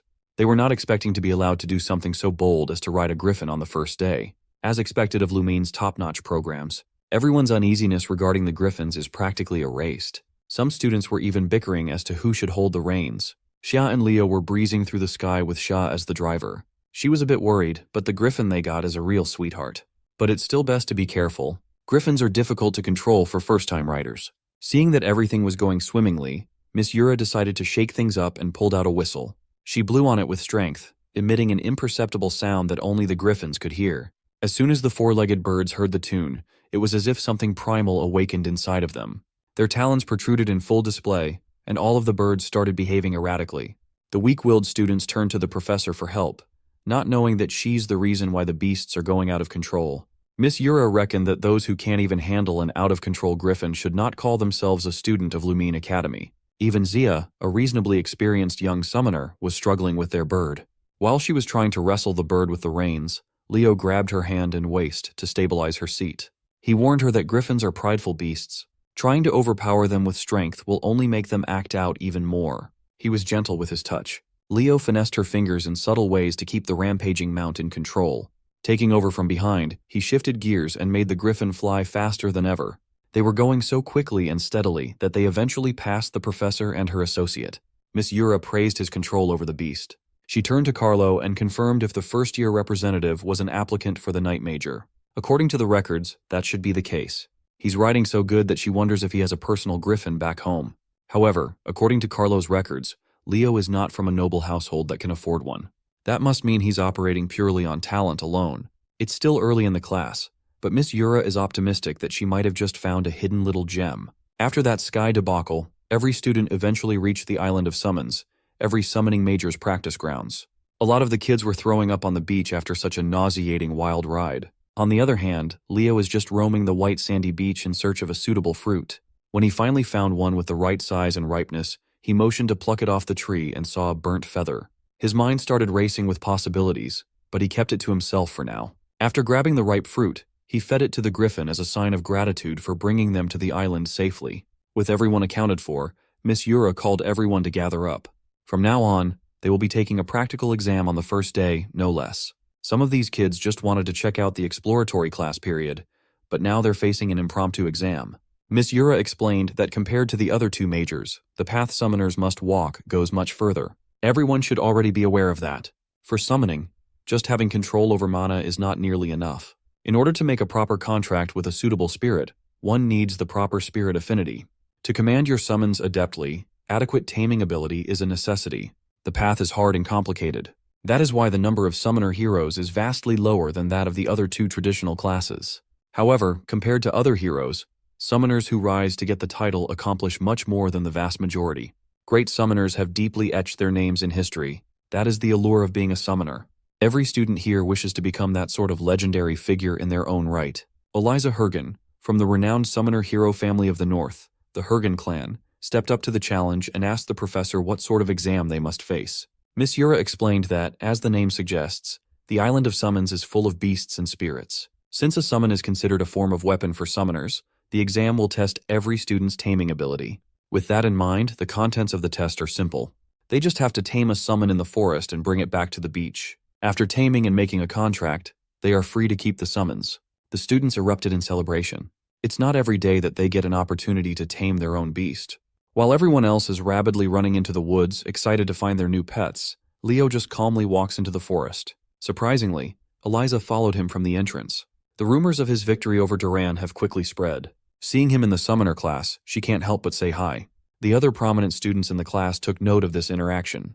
Leo waved Eliza off and nonchalantly insisted that he was just doing the best he could. Seeing him dismiss her like she's some random commoner infuriated Eliza. Observing her students from afar, Miss Yura can already see the key members of her freshman class. A few minutes later, quite a few students had already started the process of taming their chosen beasts. None of them caught Leo's attention, though.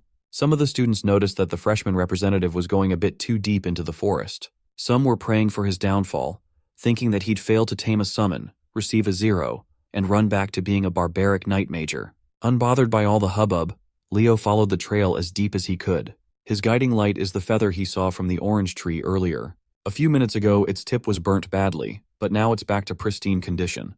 He found a clearing in the middle of the woods, and after making sure that he wouldn't be interrupted, he summoned the Zerdinger fire inside him and scorched the feather into ashes. Feeling an oppressively burning sensation coming from behind, his suspicions were confirmed. Back in Leo's hometown, life had slowed down now that the kid had flown off the nest. Reina is cooking some Ghibli movie quality food outdoors. Even so, she's still worried about her little boy. It's technically his first day of school, so there should be no need to get so worried and riled up, right? If Reina could see what her boy was getting into, then she would know that getting worried was not unreasonable. She tried to assure herself that Leo would be fine. He's a strong boy.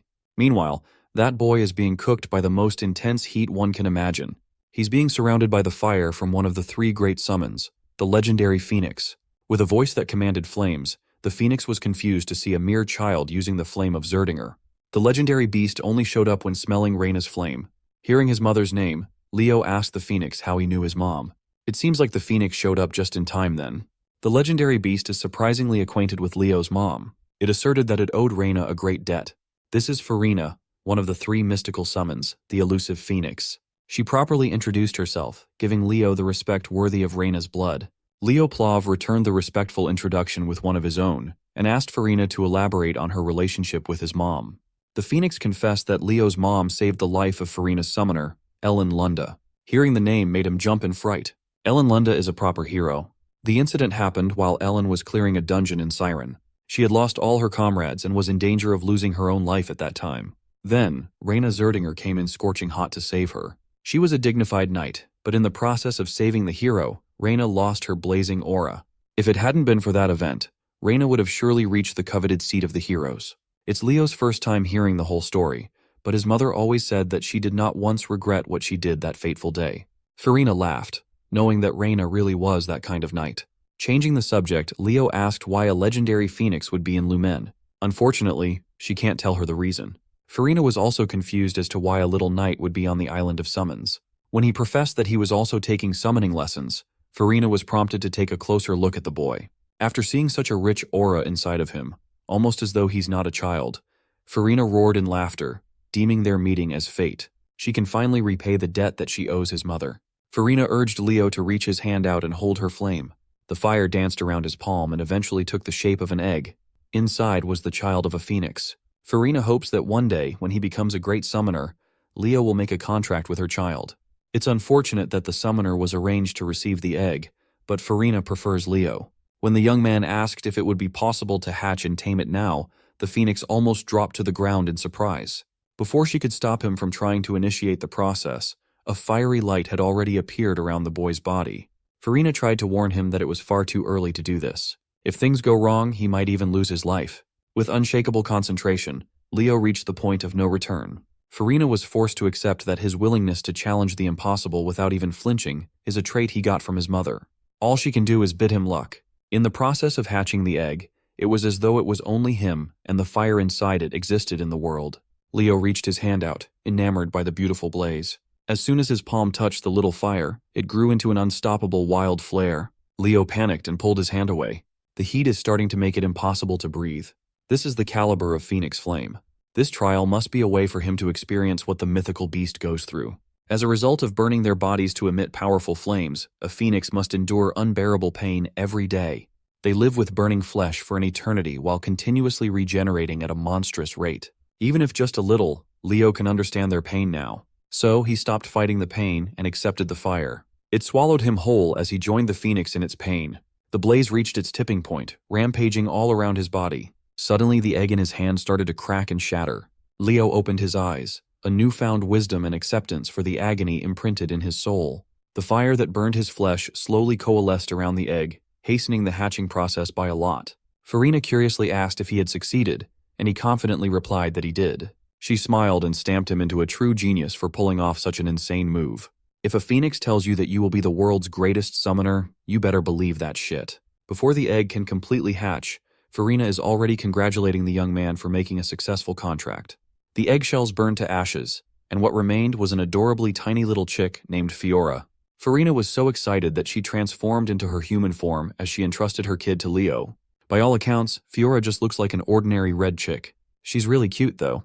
By midday, the majority of the students had already returned to the beach. Almost all of them brought back inoffensive summons that can be easily found in the outskirts of the woods. Miss Yura turned to her associate, Carlo, and asked how much time the rest of the students had left. Well, those who haven't returned only have 5 minutes remaining to do so. And as she expected, the only ones left were the 4 standouts she singled out. From deep in the woods, a rumbling can be heard. A giant fucking bear came running out, bulldozing the trees and everything on its way. On the back of the cuddly predator was none other than the scruffy Chen Xia. She managed to tame an aqua bear cub as a prospective knight. That is an impressive feat. Her entrance was quickly overshadowed by the shadow cast over her tamed beast. The quiet dude bagged a shadow crow as his summon, and is now aura farming by riding one of its talons all the way to the beach. Even famous summoner families would find taming a shadow crow difficult. He only managed to tame one but hasn't made a contract yet. He is up to par with Miss Yura's expectations, though. He has done more than enough. A minute later, the students started freaking out at the sight of a flawless white serpent crawling onto the beach with Eliza riding on top. Eliza haughtily asserted that she went ahead and contracted this Gorgon snake just because they don't have one in their family yet. She's just farming for the Pokedex. Carlo finally called time, signaling the end of the exam. Thankfully, the last student reached the beach at the last second. Compared to the previous grand entrances of the other 3, Leo just casually strolled onto the beach with a little chick nesting on his head. If his classmates inspired fear and awe, his image simply exudes cuteness. His dumbass mediocre classmates burst out laughing at the sight. They reckon that he tamed a chicken after sensing his incompetence in summoning. While everyone else was chortling, Miss Yura felt a chill running down her spine. She could not help but curse out. This son of a gun just brought in a phoenix for the first exam. By sunset, the freshman summoning class had officially ended, and the students were escorted back to the academy. While everyone else's day is over, Leo still has some business to discuss. He fixed his tie and knocked on the office door. A sweet voice beckoned him to come inside. As he opened the door, he was greeted by the sight of Professor Yura in her casual fit, the light of the sunset highlighting her features. She immediately set what she was doing aside and invited the young man to come and take a seat. Miss Yura confessed that today was the first time she had ever seen a baby phoenix. In fact, she didn't even know that there was a mystical summon on the Summoner Island. A freshman forming a contract with a phoenix is no joke. That is an unprecedented achievement in the entirety of the Academy's history. Miss Yura closed in on the young man, trapping him in the hair, and with an inquisitive look, she tells him that she knows what he really is. Leo nervously swallowed. Maybe he flexed too hard and unwittingly revealed his real identity. But his worries dissipated as soon as Miss Yura pulled him into a tight hug and called him an unprecedented summoning genius never seen before. While she wants to praise and acknowledge what he achieved, the professor thinks that they should keep his contract with Phoenix a secret for now. If such a massive piece of news is revealed, things will get very noisy very quickly. For now, she wants him to make sure to choose summoning as his main major the very day the exploratory classes end. In her eyes, this young man has the raw talent to become a summoning hero who will be remembered for ages. By the way, I know what you think, guys, but reality is harsh and there's no way for you to become her summon. The next day, Lumine Academy and its residents woke up to a beautiful morning. Chloe walked through the halls, still sleepy and yawning from not getting enough rest. Carr caught her yawning and teased her about her mouth being torn if she kept it up. Chloe feels and looks tired since she's been staying up late reading magic books. Seeing the girl that he bumped into a few days ago, Leo pulled out Chloe Mueller's ID from his pocket and returned it to the owner. She thanked the freshman representative for saving her the hassle of applying for a new one. What she found odd was the fact that Leo was also going to listen to magic classes. He reasoned that since they're still in the exploratory period, he might as well attend as many lectures as he can. Chloe, on the other hand, is only interested in magic, so the only classes she attends pertain to the subject. Carr quietly whispered to his buddy that this Chloe chick, this ice woman, was aiming for the top of the magic division. You see, Carr's mouth doesn't have volume control, so Chloe Mueller heard all of that. Carr immediately noticed the temperature drop as soon as she stared at him. Just as he was about to wriggle his way out of trouble and move to the back, a massive ice pillar stood in his way. It was a perfect crystallized pillar that nearly locked Carr inside the iceberg. With nowhere else to go, Chloe dragged him into the front seats to behave and pay attention to the class. The next second, another familiar face showed up in the lecture hall. Two of them, in fact. Unsurprisingly, Abad and Chelsea Llewellyn, the prestigious mage family, are also present for the magic class. Suddenly, the door swung open and the atmosphere of the entire room shifted. As soon as he walked into the door, he effortlessly commanded everyone's attention. As he walked into the podium in front of the class, the girls started blushing and murmuring just how handsome their magic professor was. With a clean, slick-back look, a dapper tie, and an overall immaculate drip, Len Hors introduced himself as the first-year Magic Division professor. He brought with him a thick stack of paper. Before starting today's exploratory class, he wanted to do something drastic. With a flick of a finger, the stack of paper in his desk flew all over the room and eventually found themselves neatly arranged on top of each student's desk. For introduction, everyone will take a magic theory exam right from the get-go. Of course, everyone was surprised to find that they were being tested in magic theory before a single lecture. Professor Lenhorst asserted that students who fail to meet certain standards will be banished from his class. Since all of them are Lumine students now, this much should be the standard. Upon finishing the exam, they are to hand the paper to his assistant, Anna. Contrary to the intensity of Professor Horse, Assistant Professor Anna is like a ball of sunshine. The one screwed over the most by this first-day exam is undoubtedly Leo. All it took was one look at the first question, and bro immediately knew he was cooked. He is clueless when it comes to current magic trends. The increasingly complex formulas in his paper are simply indecipherable to his eyes. While the clock ticks, every student tried their hardest to squeeze the last bit of their brain juice to answer the intricate questions. As grains of sand fall to the bottom of the hourglass, tensions rise. Their futures as magic heroes depend on this exam. When the time was up, the students discussed how surprisingly easy the exam was. But none of the best and the brightest managed to answer the last question. Compared to them, Leo was stressed. He only managed to answer one question even though he really tried his hardest. As he shakily submitted his paper, he regretted not learning more about modern magic before coming here. Thinking that it was hopeless, he immediately left. He couldn't stand staying in the lecture hall out of embarrassment. He reckoned that he should just study magic on his own time. For the past 100 years, magic has evolved by leaps and bounds. Magic that once required a perfect understanding of complex concepts can now be used just by memorizing mind-numbing activation conditions. Professor Hors quickly checked the papers. Bro didn't even need any supplies. He's raw dogging it with his fingers. Meanwhile, Leo concludes that magic's development towards memorization has worsened the overall level of magicians in current times. After checking the exams, the professor flexed his magical muscles to his students a little bit. He summoned a bright orb of light that illuminated the entire lecture hall with strange runes and other worldly concepts swimming around. This is the essence of the magic he personally crafted. From start to finish, he built this magical algorithm brick by brick. The goal of his class is to create students capable of researching and making their own brand of magic. That is also why he made them take a test on the first day of exploratory classes.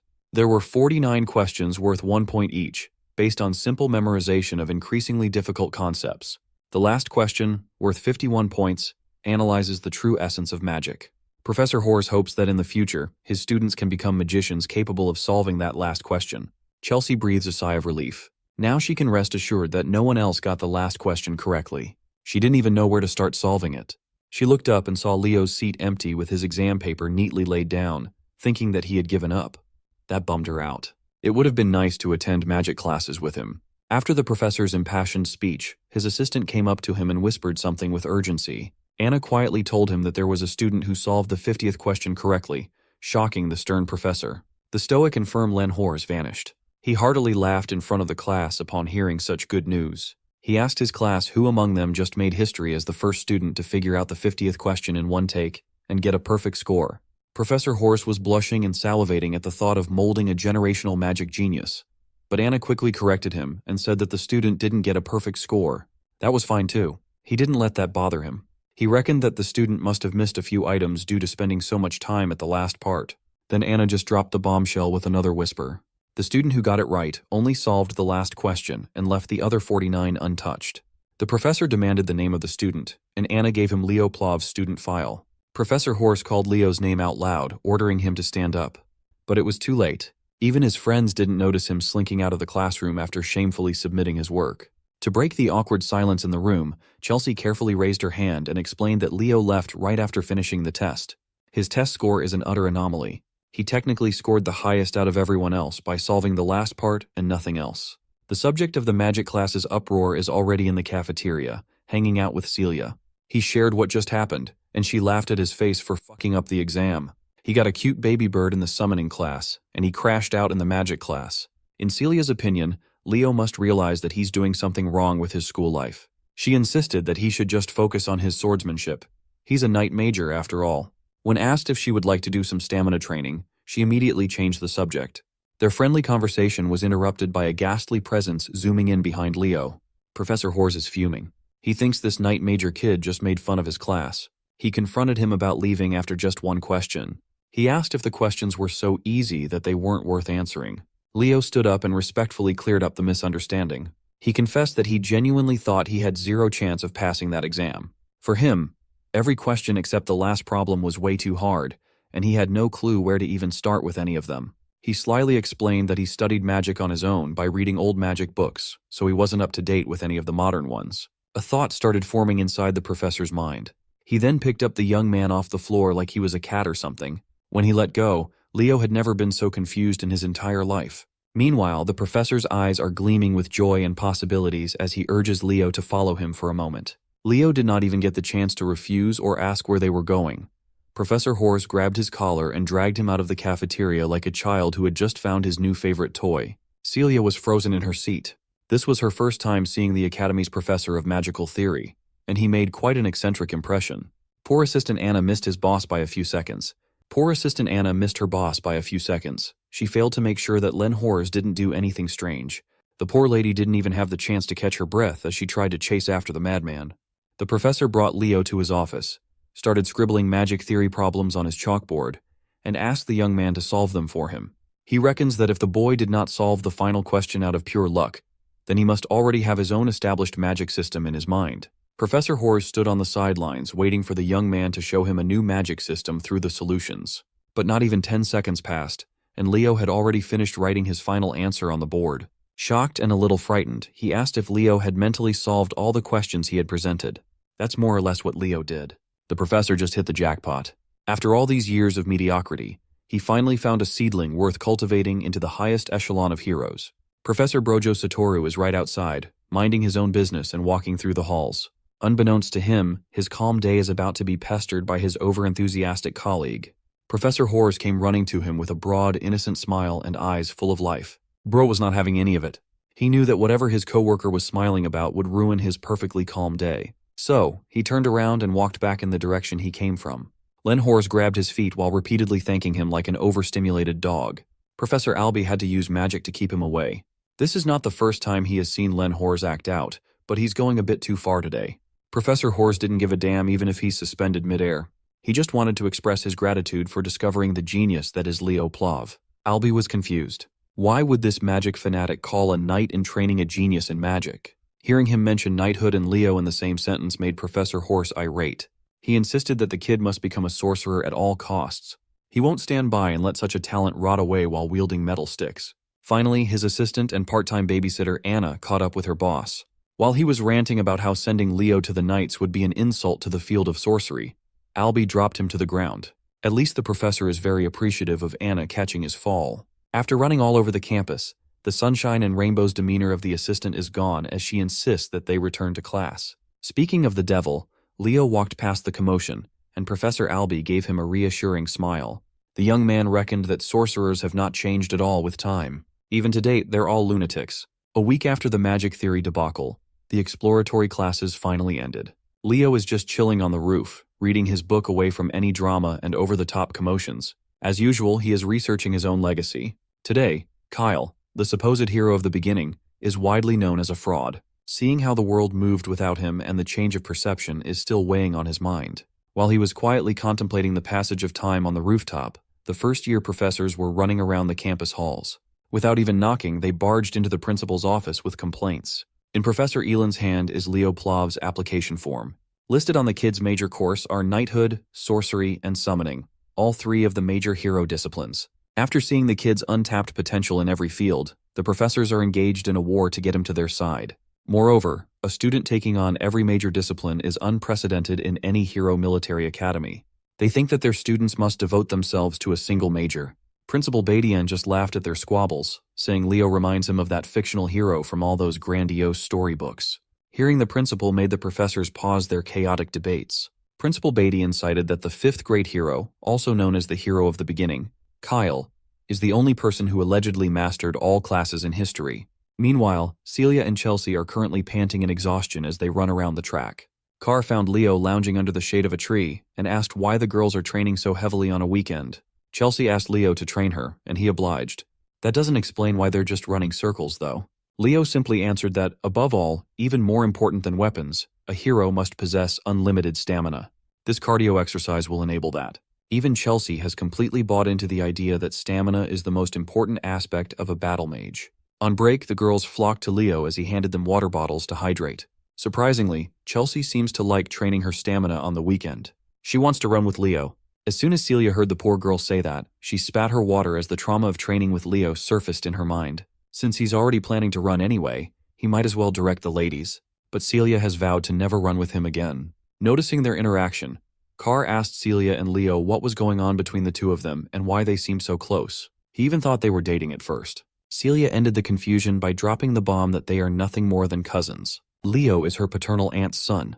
The revelation that Leo has Zerdinger blood running through his veins utterly shocked Carr and Chelsea. Leo finally got off his ass and started stretching to join the ladies for the next round of hellish cardio. Not one to waste his time training, Carr made his exit. He's planning to explore Lumeria City a little bit more. Celia tried to tag along with him in the blissful city, but Leo had already grabbed his cousin by the hair. Today is a training day. Carr could not help but think that every noble in his circle doesn't have an ounce of dignity. Time passed, and the much-awaited class assignment day finally arrived. Leo walked to the classroom he was assigned to, namely Class 1-5. Inside, he saw Carr sitting down, calling his buddy over to the seat beside him. The sly businessman was the first one to arrive since he already knew what class he was going to be assigned to. Say what you want about Carr, that boy is good at gathering information. There's another familiar face in their class. Chelsea is in her seat. It's hard to tell if she's dead or alive after the hellish weekend of training with Leo. Carr asked what kind of hell Leo put the girls through, and he answered that they just went over the basics. Suddenly, a pair of lowly extras peeked through Class 5, also known as the Class of Anguish, and mockingly wondered how many of their pitiful juniors would remain after the first semester. A lazy voice interrupted their jeering. He asserted that these two seniors mocking the freshmen are much more pitiful in his eyes. The pair of extras turned around and immediately felt their blood run cold. A man with uncombed dark hair and an unkempt beard stood before them. His aura was suffocating and overwhelming. He is Herod Edmund, homeroom professor of Class 1-5, also known by his nickname, the Wailing Wall. This dude told the extras to form a chair with their bodies, and they did it out of fear. He sat on his human chair and addressed his students as worthless dregs. Class 1-5 is the class for failure, which scored the lowest among the incoming students. Professor Edmund is pretty sure that the kids have already heard rumors about him. He asked his class if anyone knew why he chose to assign himself as the advisor of this cursed class. Carr carefully raised his hand and answered that the Wailing Wall must have stepped in to help everyone improve their grades. The professor already knew Carr Thomas by his full name. His answer is fitting for someone ranked dead last in the academy. Professor Edmund changed the question and asked if anyone in this inferior class understood the duty of a Lumine Academy student. Chelsea bravely raised her hand and answered that it's their duty to capture the hero's world through practice missions. That is the correct answer. But all the professor can see are the faces of kids who would die a few minutes after entering the hero's world. So, wouldn't it be better if he just expelled the pathetic bugs who would only hold their comrades back? This is precisely the reason why he took over Class 5. That is also the reason why he is widely known as the Wailing Wall. While he was scaring the shit out of his students, Leo stood out as the only one unfazed. The professor quietly assessed that this kid would probably be fine if dropped into a hero's world right now. He then ordered everyone to change their attire to exercise clothes and head to the drilling grounds afterward. It's the first day of classes, so it's time for some combat studies class. Class 5 followed his directions and quickly assembled on the track. While his students were exposed to the harsh sunlight, the professor set up a huge umbrella, a lawn chair, and even some tasty drinks to relax on the sidelines. It's time to fix the rotten mindsets these kids have developed since joining the prestigious academy. He asked another question. He questioned what would save them in the real world, where life is so fragile when push comes to shove. Nella Carvin, a timid knight major with a rare healing attribute aura, meekly answered that she would be saved by her fellow comrades by her side. That's the wrong answer. Professor Edmund asserted that their only saving grace is their own ability. Only when they hone their skills in the face of danger can they even begin to lend help to their comrades. As a follow-up question, he asked if anyone here is confident in their ability to protect their comrades. A jolly, fiery, and poised voice sounded out from the crowd, asserting that she was confident in her capabilities. To explore that answer, the professor asked the girl to create a fireball so they can see if she's an adequate magical knight. The girl in question is the spunky and upbeat Eliana Layden, a dual-class magical knight. After displaying her fireball, the professor wasn't convinced that she had what it takes. He even insulted its size and intensity, telling her that it's not enough to even kill an ant. Challenged by the professor's comments, Eliana injected even more mana into her spell, creating 2 fireballs while warping her surroundings into a pool of flame. Not only did she increase the number of fireballs, but she also doubled both of its sizes. Professor Edmund sarcastically called her spell impressive while sipping his juice box. He summoned a little orb of wind and asked Eliana to try hitting the little fellow with such an amazing fireball. That orb of wind eventually turned into a wind spirit and swiftly flew in the air with its own will. It flew close to Eliana and mockingly laughed at her fire while touching her nose. The easily excitable young lady was naturally pissed. She started dishing out fireballs left and right, desperate to clip the annoying wind spirit. After wasting her mana with attacks that can't even make contact, the professor interjected, "What's even the point of increasing the number and size of an attack if you can't even hit the enemy?" This exercise is to make his students feel the thing that they lack most, the ability to use their skills effectively in practice. They must hone their skills and push past their limits. That's the hero's way. The Wailing Wall smiled and announced that the class would not be dismissed until one of them caught his wind spirit, Sylph. Leo is just listening quietly. The professor's words may be harsh, but he can confirm that all of it is true. Maybe he should try this class a little and try catching the Sylph. While his entire class is running around the track, Professor Edmund's eyes are fixated on Leo Plov. With all the conversations around the kid, he is determined to sniff out if he's just full of shit like the fictional hero Kyle. Unfortunately, even with the whole class participating in the hunt, the Sylph is simply running circles around them. From a distance, Leo emitted his aura, controlling and directing it to focus on his feet. With one mad dash, he launched himself like a scarlet cannonball, leaving destruction in his wake. His speed skyrocketed to its limits. His focus is impeccable. Maybe he really is the first true all-class hero to be born. Carr and Chelsea were already winded after trying to catch the unreasonably fast wind spirit. Then came our boy, his feet and body clad in a burning aura. Using the enhanced concept of aura step, he made his way to the skies, the blind spot of the unruly Sylph. With gravity and momentum from the aura step, he launched himself downwards, leaving little to no window for the Sylph to dodge or get out of the way. His first try ended in a fail by a millisecond. It looked like he botched his first attack, but the smile on his face says otherwise. He subtly manipulated the streaks of aura in his hand, forming a thread that attached itself to the Sylph's foot. This effectively held the wind spirit in place to be grabbed. Unfortunately, none of the Class 5 students got to the stunned Sylph first. It was captured by the lighting-fast brat Duran instead. Just as expected, his speed is really outstanding. But he only captured the Sylph due to Leo's aura thread restricting its movements. Nevertheless, the smug look on the brat's face is still annoying to look at. Another person walked into the field while cheerfully clapping his hands. This pompous-looking man is Sejin, the homeroom professor of Class 1-1. Right now, he is second in the graduating voting class. He took this chance to flex the talent of his class, even offering to teach Class 5 a thing or two. Meanwhile, Professor Edmund isn't even looking at the field. He's snug as a bug in his chair while sipping on juice boxes.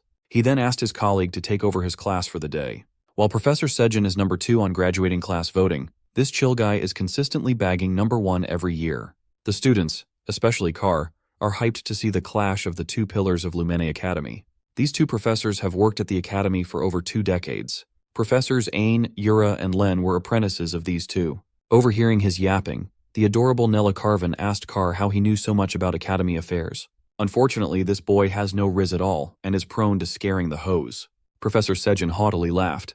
While he doesn't know what his rival is scheming when he takes charge of the worst class of freshmen, Sejin is eager to find out. So he requested a competition between classes 1 and 5. As for the event, they are going with Lumene's historic ball sport called Bastera. Professor Edmund stood up from his chair and called Sejin a genius. He shook his bro's hand and added that learning through practical experience is the best. After accepting the challenge, he slumped back into his comfy chair and left all the officiating and supervising to Sejin.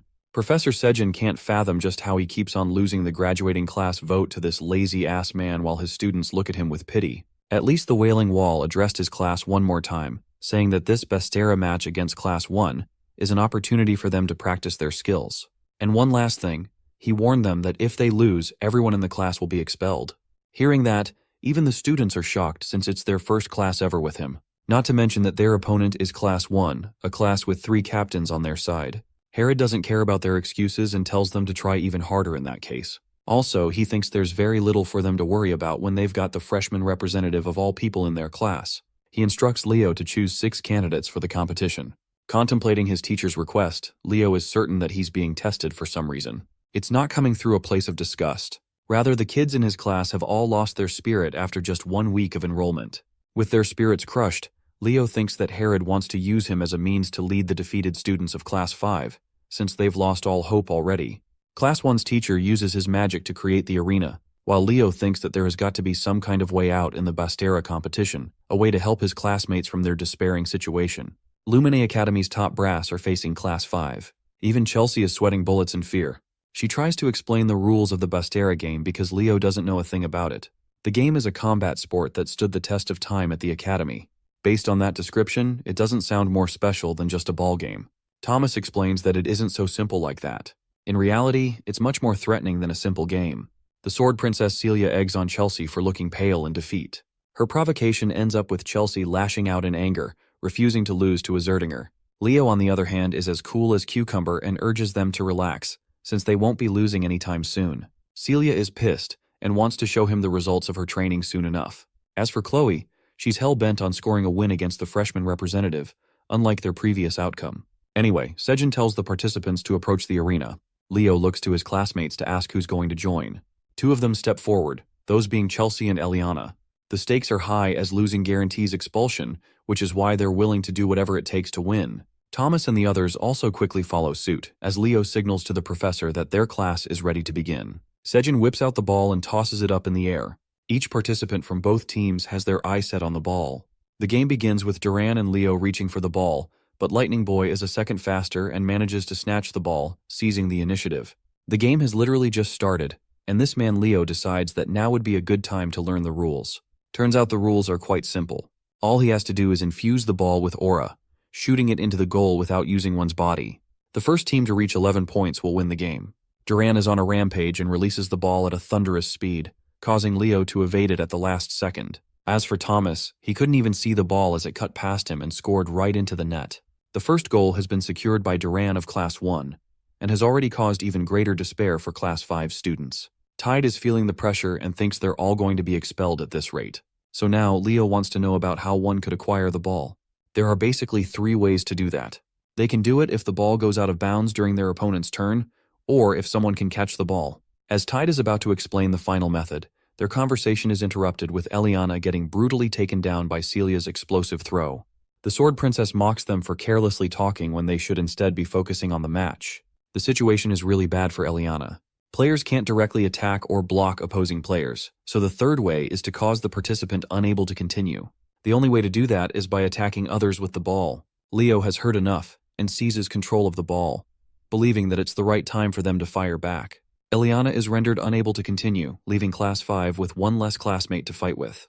Both professors are observing the match. Sejin reflects that any team with an advantage of the fire element usually possess overwhelming advantage in the game, and when it comes to the House of Zerdinger, their flames are the most powerful. He can't figure out why Herod decided to entertain the challenge, knowing that the Sword Princess is in Class 1. He thinks that there's just no way for Herod's class to fight back. In response, the lousy professor simply yawns at him, as if to think nothing of his words. Addressing Sejin, Herod brushes an old memory of his first student from the House of Zerdinger. That woman is known as the Empress of Bastera, a complete monster in the game. Herod is happy to share that her child is playing the match for Class 5, a piece of knowledge that shakes Sejin. Back to the game, Class 5 is acting like a whiny bunch, selling themselves short and regretting their decision to join the academy. Celia sees Leo casting his flames and realizes that he's finally getting serious. Charging an ever-burning fireball, he releases the ball at such a monstrous speed that it requires Chloe's icicle mountain to stop its wrath. She acts all high and mighty, thinking that she's successfully deterred his strike. But Leo shockingly appears next to her, having read her like a book. Leo confidently declares that he'll score regardless. He jumps up and punches the shit out of the ball with his fist, causing Chloe's barrier to tear away like butter. Even Sejin is impressed by the boy's impressive battle IQ. Class 5 cheers in support for the freshman representative. The professor of Class 1 understands now that the true game has just begun. We then see a bunch of goals scored, causing the number to jump up to 9 against 10. Many players were even incapacitated during the match. Finally, the lightning-fast Duran releases his strike, hoping for this throw to end the match. But in the end, Thomas sacrifices his body, putting his everything to stop the ball from scoring. He manages to catch the ball at the brink of mana exhaustion. In the end, Thomas collapses, causing both classes to stand at an equal footing. However, Class 5 only has Leo left, while Class 1 has all 3 of its captains intact. It seems like a great disadvantage for their class in terms of numbers alone. Ice Mage Chloe is ready to exact her revenge after her crushing defeat in the previous exam. She forms numerous copies to further increase their defenses. Leo is about to take his one final leap against Celia and Duran. His feet arched from the ground. He blitzed with inhuman speed, shocking the 3 captains with how fast he vanished. Leo flash steps at such an incredible pace that he dribbles past Celia without her noticing. He has no intentions of taking them head-on, which means he's aiming for the goal. This leaves everything to Chloe to defend. She's trying her best to locate the real Leo among his own copies. Just analyzing this level of magic leaves her winded as Leo zooms past her. Chloe collapses in defeat, questioning how a mere human is capable of using the magic of the elves. In the end, not even the 3 captains could stop him, and the conclusive winner of the match is Class 5. Leo's name is chanted as Class 5 students celebrate in joy. They were so close to getting expelled. Sejin is surprised to learn that Herod put them on death grounds just to win the match. The 3 captains, on the other hand, are left devastated in defeat. Sejin realizes that he's got to deal with them and approaches Chloe, asking if she's frustrated at their loss. He reminds her that even if they lose, they must always salute their opponents as tradition. He acknowledges their efforts to try and secure Class 1's victory. Sejin is really proud of the students who worked hard and even those who cheered for their allies. His beaming words of encouragement steal their hearts. But Herod isn't so kind and poetic. He straight up calls them losers and annoys them for it. Both classes performed their best in the sport. Class 1 managed to show off their talent, while Class 5 boasted perseverance and fought hard until the end. Sejin emphasizes that their ability to break past their limits allowed them to take the win. He hopes for both rival classes to learn from each other. In earnest rivalry, they shake hands. Celia pisses off Chelsea, who returns the insults in her own way. Thomas, on the other hand, is overly cheerful with his handshake against Duran, who is staring at him like a pale ghost. Chloe is sent to the brink of tears and shame.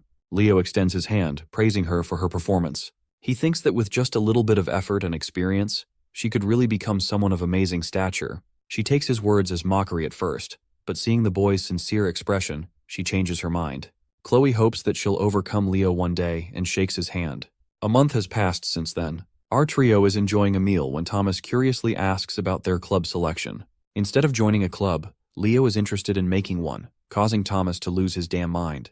Chelsea being his #1 supporter, she's willing to join it immediately. The club he's wanting to create will be called the Hero Research Society. It's a strange name, but Leo has an ambition to investigate the forgotten hero, Kyle, who is considered a fictional character with no real relevance in history. Thomas thinks that no one will join that kind of club, but Chelsea is seriously a real one with how ready to join she is. There's some kind of commotion going nearby, which makes Thomas suddenly remember the special thing about today. Today is the day the 5th-year senior classmen mark their return after clearing the dungeon. Since the fragments of the hero record are scattered across the world, occasionally, they are responsible for creating dungeons on their own. These are called the hero dungeons. The senior students of the academy clear the hero dungeons and retrieve the fragments. They're supposed to leave for at least 2 weeks, and oftentimes even months. Leo thinks that his mother must have gone through similar dungeon raids before. Chelsea sees the senior classmen and realizes that they're the best of the best in the academy. Introducing the muscular Easterner, Lee Jamua. The Southerner beauty next to him is Torua Yan, and finally the comfort clothing enthusiast is Ulta. Still, one guy seems to be missing. The strongest person in the academy, the council president Reese. Thomas is about to explain about him when all of a sudden, our boy is nowhere to be found. The feds took him for being too OP. Just joking, Celia hurriedly rushed him outside. It turns out that Reese, the council president himself, has requested a private meeting with our boy. Leo is perplexed and asks why he's being asked to meet him all of a sudden. Celia thinks he's a dumbass when it comes to anything school-related. She thinks he'll understand why when he gets there. So he goes there, sitting in a place that strikes odd to Celia. And then we see the Sword Princess jumping to hug her brother. Yeah, you heard that correctly. Reese is her brother and thrilled to meet Leo, who is aiming for all class. They share a dumpling meal together, but for some reason, Celia is nervous because she's never tried them before. She takes a bite and finds herself delighted by the taste. The big brother has been meaning to take her to this restaurant ever since she came here. More importantly, He's intrigued to meet Leo, whose mother used to boast a high reputation in the family. He also remembers how Leo's mother was known to be famous during her school years. She was a student who did way too much to achieve legendary status. For example, she confidently talked shit about the desserts served at the academy. She once gathered all of the students to invade the principal's office. Celia is shocked to learn about her involvement regarding the famous incident. The brother-sister duo talk to each other in joy, while Leo is impressed by Reese and thinks that he's worthy to be called the best of the best at the academy. Before long, this guy is destined to become a hero. Reese thinks it's time for them to have fun with dessert. He tells them to go out while he's finished paying. As they're leaving, Reese is surprised to find a strange object in his blazer, not knowing why he found it there. The scene cuts to Herod's class, where Eliana is dying to ask him a question. This guy straight up calls her question pathetic before even hearing it. He's got no chill. Eliana wants to know why they've yet to choose a class representative for Class 5, since the other classes have already decided. Herod thinks lightly of the suggestion and casually admits that he forgot about selecting one. Being the lazy asshole, he literally just tells Leo to become the representative. Eliana and Tide have to remind this clown about the democratic selection process. However, they quickly learn why it's for the best to stay shut. Herod wants the chosen class representative to take care of all the notes so he doesn't have to work. Through a transmission, the students are told to take the Hero Studies joint class. The first-year students are requested to go to the auditorium at once. Leo asks if they should be leaving immediately, and his suggestion is approved by the teacher. They meet at the auditorium where Leo and Thomas stumble into an exhausted Chloe. This girl is looking like a zombie and begging to purchase some recovery potions from the alchemist. The purchase is made and she receives the only potions he has. Leo thinks she might be doing too much when it's only the start of the year. Chloe chugs the potions and refuses to accept Leo's advice. Since she's the top student in magic theory, she's extremely anxious about her position. After all, it's only a matter of time until Leo learns modern magic and quickly bulldozes her in that exam too. Thomas, being an idiot, doesn't get what's so bad about being second place. Chelsea has to remind this dumbass about Chloe's position as the tower magician. Battle mages don't ever have to worry about falling behind in theory, but for Chloe, it's everything. The magic investigation and research is the heart of the magic tower, so her very pride is at stake here. Chelsea is annoyed and really wonders if the alchemist is a magician at all at this point. Meanwhile, Chloe isn't looking sharp despite the potions and notices something. Right then, we see Headmaster Kalian observing the strange reaction of the damaged hero's page. Reese has brought the hero's page and claims that it reacted to something. It ended up damaged to a certain extent that it should never have reacted, and yet it did. There wasn't even a relic around for it to happen. The headmaster asks if it reacted after the incident, and learns that it didn't react again.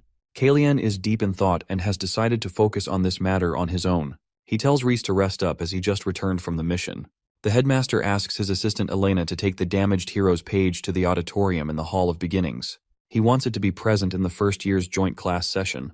We come to learn that fragments as small as this are capable of reacting if the person mentioned in the hero's record comes in contact with it. In this case, it's Leo, but none of them know that yet. In the Academy's auditorium, the first years are sharing their first joint class session together. There's too much noise, which is why the cute Professor Artian has to request them to remain silent. Ignoring her warnings, they still bicker about carelessly. Artian is fed up and releases her fiery rage, reminding them with a shivering warning to shut up unless they're looking to die. Her cute and shy demeanor suddenly turned into cruel and killing intentions. She cusses the heck out of them for being morons. Artian experiences a jolt after learning that they've all gone quiet. She returns to her dainty and shy demeanor, acting like nothing happened just now, while the rest of the students are sweating bullets. They've simply come to accept that she's scary as hell when she needs to be. Leo has observed her powers and regards her as a spiritualist, which were extremely rare even in his previous life. Artian initiates the class session with a dagger in hand. She talks about the appearance of the hero record and what caused the hero clans to appear in the first place. In order to open a hero's world, an object holding sentimental value to that hero is required. Basically, a medium of some kind. That's why it's much easier for the hero's descendants to open a hero's world without much difficulty. It's also why the Academy reserves the hero's records, treasuring the relationship built between their families. To give it a perfect analogy, it's kind of like the relationship between a key and a treasure chest. Leo's impressed by the explanation and is all ears to hear what's next. Artian continues to emphasize the importance of hero studies, which is crucial for uncovering clues about a hero's world and increasing their understanding. As the students advance through the years, they'll end up choosing a hero to draw strength from and clear their pages. The professor's explanation is cut short by Elena's sudden appearance. She showcases them a hero records fragment that the 50-year students recently collected. Seeing the mystical object, the students roar in excitement. She opens it up slightly before closing it shut. Ardian wants to tell them anything before experiencing what it's like to see the fragment. She wants to know about their intentions after becoming heroes. Celia jumps ahead and claims that she wants to become the strongest knight in her family's lineage. Ardian is impressed by her ambitious goal. Meanwhile, Chloe is interested in writing a spellbook that acts as a record of her original creations. Many students exchange their ambitions all the same. Thomas wants to play a supportive role to the hero candidates. At last, Leo stands up to declare his outrageous goal. His objective is to fully destroy Erebos for good.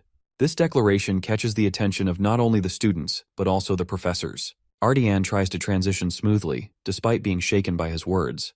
The rest of the students from the other classes are gossiping about his fancy goal, believing that they're just empty words. As for the professors, Herod is kind of stumped, knowing that Leo just doesn't say things without intention.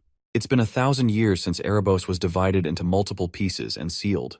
However, he's also resurrected in similar ways over the recent years. Even a single piece is responsible for unleashing much destruction. But this kid just started the impossible. He doesn't just want to eliminate one piece of the demon, but the entirety of Erebos itself. Ardian wants to help explore the hero's record at last. She wants to give each class a chance to guess the hero's page, before moving on to her explanation of how one can clear a hero's world. She also advises them in the case of unexpected situations, reminding them that the professors will always be monitoring them, so they shouldn't be messing around carelessly. The students are excited and stammered to finally experience the joy of touching a hero's record.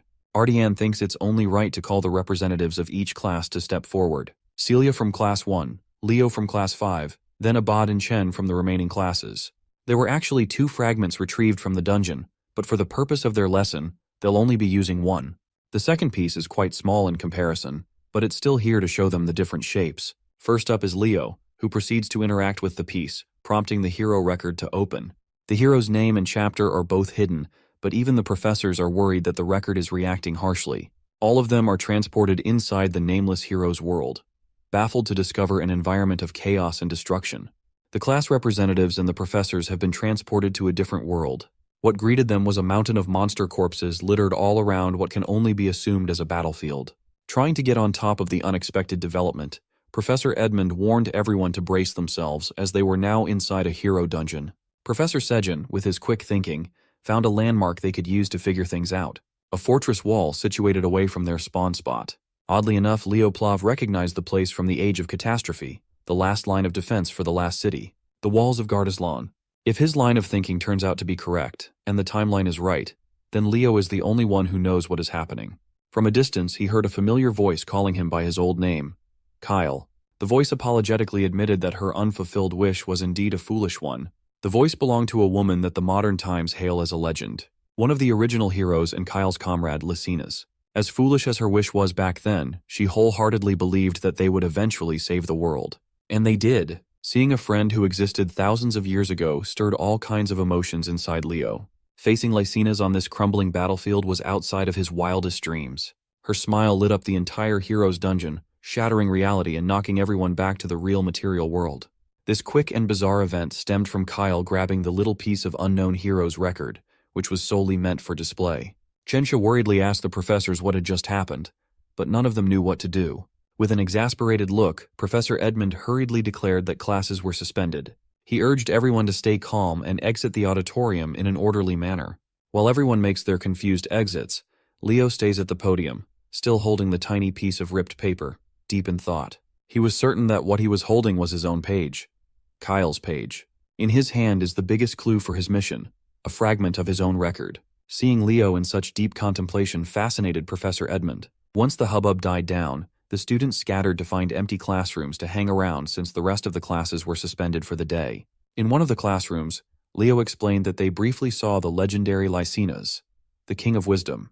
Thinking that the Academy unearthed Lycina's hero record, Chelsea's eyes sparkled as this marked a historic event. Eliana pumped her fist in frustration, regretting that she did not fight for the class president seat harder. If she did, she would not have missed such a massive opportunity. Carr gave her a look as though she did not stand a chance in the race.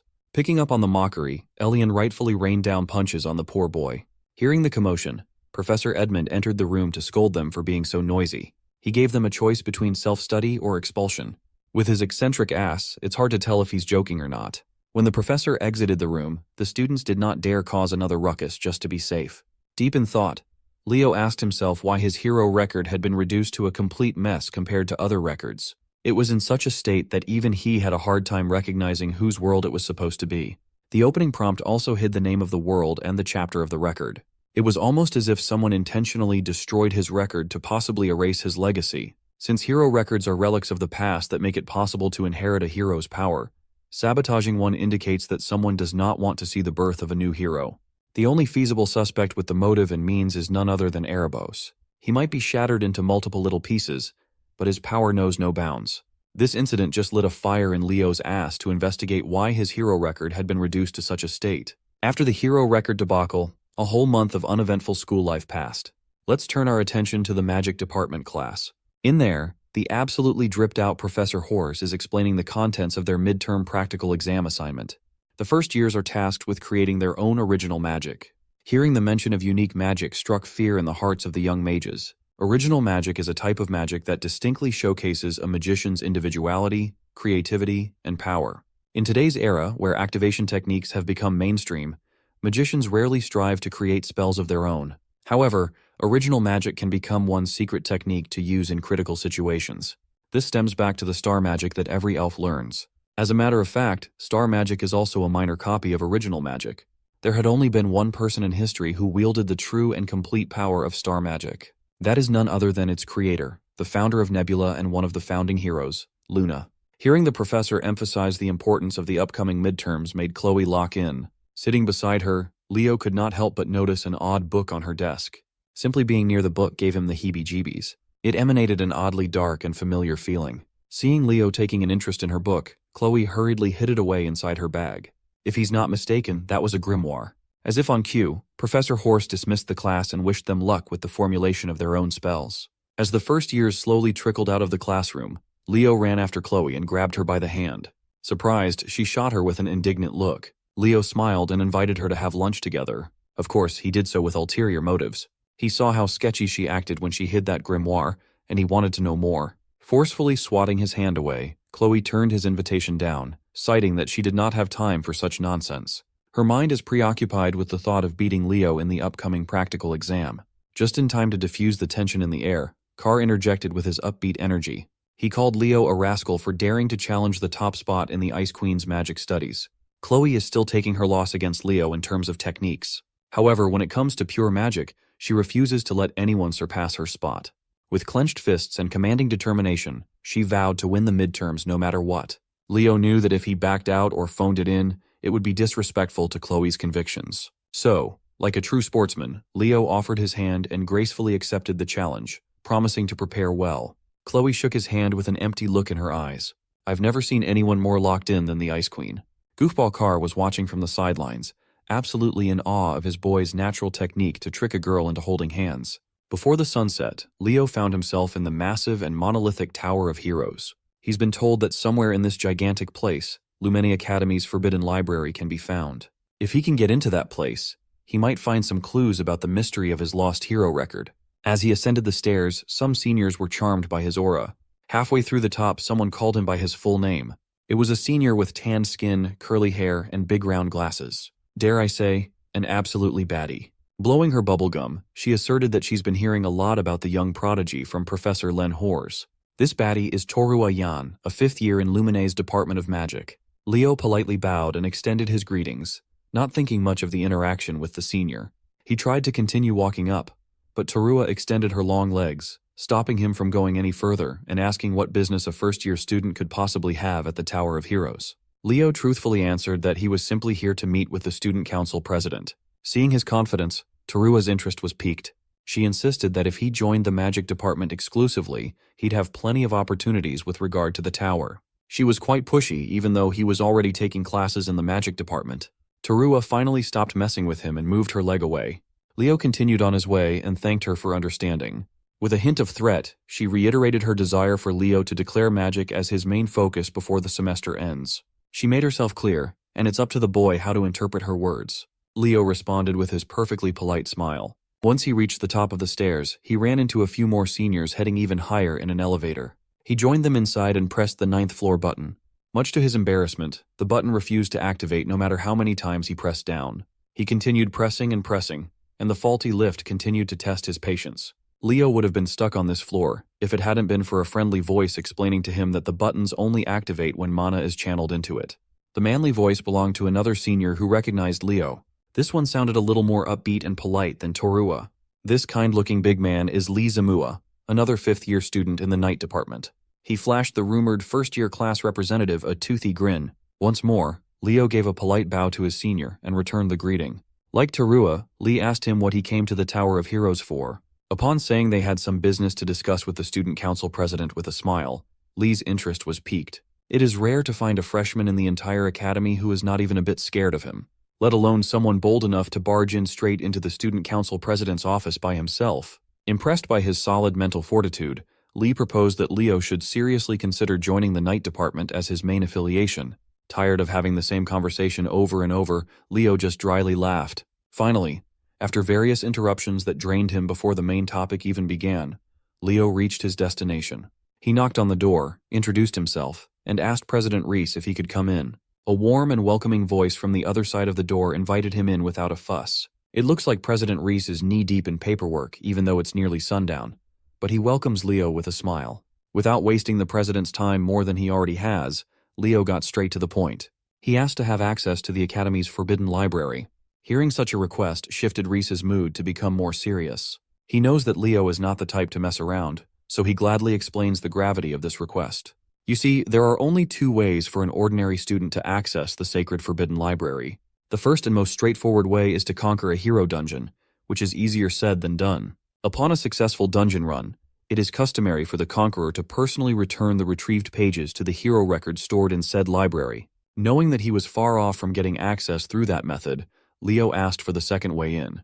President Reese leaned forward, and with a wily smile, he promised to spill the secret of this second method once Leo finally joined the student council. A few days after getting cornered by seniors and the student council president, the day of the night department's practical exam arrived. For the first day of this monumental practical exam held in the Academy's open track stadium, a lot of people, students and faculty alike, have come to watch. Being the natural businessman that he is, Carr brought out a whole popcorn cart to peddle his goods to the audience. His sales talk was pretty straightforward. One can't watch the upcoming matches without munching on some popcorn, right? Seeing their friend bust out the big guns, Chelsea doesn't know whether to be impressed or embarrassed. Eliana, on the other hand, felt like Carr would have already gotten filthy rich if he wasn't stuck in Lumani. Leo lined up with his freshman night department peers and scanned the audience. Sure enough, Chloe did not come to watch. Professor Ain stood on the track, mean-mugging his students to instill the seriousness of this upcoming assessment. Without further ado, he called on the first pair that will be sparring in the first and opening match. The first one is Class 1's Hall Snafe, a snaky-looking young man with eyes and a smile that cannot be trusted. His opponent is none other than our boy, Class 5's Leo Plav. The combatants stepped onto the stage, hyping the whole arena up. In the stands, Carr is busy looking for more customers, and his eyes are locked in Professor Sejin's direction. He cheerfully ran towards the grumpy professor, eager to earn some more dough. With samples in hand, he asked Professor Sejin if he would like to buy some popcorn and drink combo to go with the match that was about to start. Being the snob that he is, he harumphed as if the idea of eating popcorn was below him. He believes that only slobs like Professor Edmund Harlan would buy such a thing. Sensing that he was not going to break the professor so easily, he looked in Class 1's direction for an assist. Thankfully, Celia was there. One look was all it took for her to understand what Carr needed. Using her secret technique, she turned her cutesy charm up to 11 and asked if the professor was buying the whole class some delicious popcorn. With the trap set up, all that's left for Carr to do is egg on the rest of Class 1 to cheer for their professor's generosity. Seeing his kids chant his name with such vigor, Professor Sejin's defenses slowly crumbled. He might be a snob, but he's also a hard-working professor who just wants his students' affection. The great professor caved in and asked Carr to hand his students a popcorn and drink combo, but strictly limit it to one per person. While Carr is cashing in on his booming business, the combatants for the opening match have taken their starting position. With a confident, bordering on a cocky smile, Leo called his opponent lucky to be the first victim. Hall Snafe could sense that the first-year representative did not see him as a real opponent at all. He is determined to make Leo regret that. This snake boy, Hall Snafe, hails from the heroic family of the Snafe lineage. Before the first round officially starts, let's hear the assessment's basic structure from our favorite popcorn vendor. You see, midterm practical exams for the night department consist of a simple series of duels. Those who achieve 5 sparring victories will get a passing grade. An air of uncertainty filled the stands. Although they're all aware that Leo is the first-year representative, only a handful of them have seen him in action. Since Leo is also majoring in 3 departments, they believe that he should have a gap compared to those solely focused on just one. Not to mention, Hall is the 3rd best in Class 1, behind the absolute monsters Celia and Duran. His weapon of choice is the spear, and his aura contains a sharp and toxic form. Brandishing his spear with impressive accuracy, Hall demonstrated his skill. In his mind, he only knows Leo as the arrogant guy who's always hanging around Celia. Professor Ain gave the final reminder that the one who renders their opponent unable to fight back will get the W and treat this sparring match as if it were a real battle. As soon as the starting signal was given, Leo was taken aback when he felt a dark aura that he had not felt in a long time. Surprisingly enough, that dark aura did not come from the enemy in front of him, but in the direction of Lumine's campus instead. The slick and disgusting dark energy lingered in his brain and spelled a deadly premonition in his mind. Unbeknownst to Leo, this worrying aura originates from the library, where Chloe is burying herself in countless magic books in preparation for the magic department's midterm exam. The formula she's writing joined the many torn pages of underwhelming ideas she came up with. The pressure is starting to get into the Ice Queen. No matter how hard she tried, she couldn't seem to create a winning and unique magic with her abilities and knowledge alone. Reaching her wit's end, she took out her frustration on the books scattered all over her desk. The ghost of Leo's talent is living rent-free in her mind, and it's slowly eating Chloe up from the inside. Her refusal to lose against the boy wonder pushes her to her limit. When she looked at the books, she scattered all over the library's floor. One stood out as if it was calling to her. It was the grimoire she had been carrying for a while now. With nowhere else to turn to, she firmly believed that this thing was her only hope of winning. With her desire and need to retain the #1 spot in the department, her mind was left vulnerable and open to foreign influences. Her dilemma and the dark energy emanating from the grimoire were so palpable that they caught Leo's ability in the middle of his first match. Seeing that Leo was distracted by something, Hall took the opportunity to close the distance and punish the enemy's carelessness. He stabbed his spear, aiming for Leo's head. Thankfully, our boy regained his bearings and dodged in the nick of time. Pulling away, Hall presented his family's signature technique, turning his spearhead into a poisonous winding blade that reeks of toxicity. His snake spear moved in an unpredictable fashion, eventually finding its way closer and closer to Leo's chest. Maintaining his composure, Leo grabbed the spear with his bare hand without faltering or even blinking. Hall Snafe was taken aback. The power required to stop his attack must have been enormous. Making the mistake of being surprised, Hall lost the grip of his weapon as Leo pulled it out of his hands. Refusing to let go, Hall was dragged along with his spear. Not knowing what to do, he looked like an amateurish fool. Once he was pulled in close enough, Leo compounded the embarrassment by giving Hall a kiss on the cheek using his hardened fist. It sent the poor snake boy barreling through the track like a rag doll. He might have been distracted for a little bit, but a seasoned veteran like Leo would never make the mistake of being careless in a fight. Insulted by the embarrassing first exchange, Hall Snafe pushed his aura to the limits, filling the arena with toxic gas. He urged Leo to stop showing off as the real duel is yet to begin. Constantly pumping the green aura out of his body, the perimeter was filled with poison mist. Hall reckoned that since there are talks about how Leo can't even use aura, he can capitalize by leaning on his strength. Even if Leo is physically stronger, it's impossible to make up for a fundamental weakness. Seeing the green mist wafting in the air, Leo summoned his fiery aura while reveling at how rare poison auras are. As the mist tried to enter his effective range, Leo efficiently burned the poison without much trouble. Still confident with his supposedly superior technique, Hall ramped up his aura use. He believes that unless those flames are on Celia's level, he'll win the battle in the end. While the snake boy was stroking his own ego in the middle of the spar, Leo had already closed the distance unscathed. It's time to make this boy pay for being so arrogant and careless. Leo walked the rest of the gap between them like he was a JoJo character, his fire absolutely mogging the fuck out of the poison. Seeing the colorful display of auras in the arena, the audience was hyped as they chomped on their popcorn. In Class 1 seats, Duran watched the battle with his permanently furious expression. Celia was dumbfounded while Chelsea cheered for her man. Everything Leo does is cool in her eyes. Celia never would have thought that Leo had already increased the power of his flame aura to such a terrifying degree. Poor Hall Snafe also felt the unexpected of Leo's flame as he got closer and closer. By his estimation, Leo's blaze is already on Celia's level, the #1 knight in their batch. Who would have thought that a guy who's taking every major in the academy would be this good as a pure knight? Still, Hall steeled his resolve and prepared to pull out a move that he'd been saving in hopes of defeating Celia at the right time. He never expected that he'd be forced to use it on Leo Plav in the opening match of midterms. He shaped his aura into an image of a poisonous serpent, summoning a snake prison and launching it in the opponent's direction. Curious about the technique, Leo lets himself be caught by the snake prison, standing still while analyzing the serpent's image with interest. Hall really thought he was doing something impressive, even shooting Celia a glance in the stands while his cheeks blushed. The poor guy had been working on this skill to catch up to Celia's flame, and he was quite optimistic about this debut. In response to his timid blush, Celia sighed and pointed at the opposite side of the arena. Hall's momentary arrogance distracted him from the fact that Leo was already boiling his snake prison alive, causing the serpent's body to bubble and sizzle under the heat. With one final push, Leo completely eradicated the pitiful aura spell without much trouble. Hall's eyes widened. The technique he worked so hard on was burned away like it was some trash spell. Frustrated, he stopped using aura altogether and lifted his spear to attack. Throughout the entire battle, Leo had never even drawn his sword. When he finally did, he parried the spear with enough force to knock it out of the enemy's hands. Putting the tip of his blade against the brat's neck, he warned Hall to never take his eyes off a flame, or he might get burned.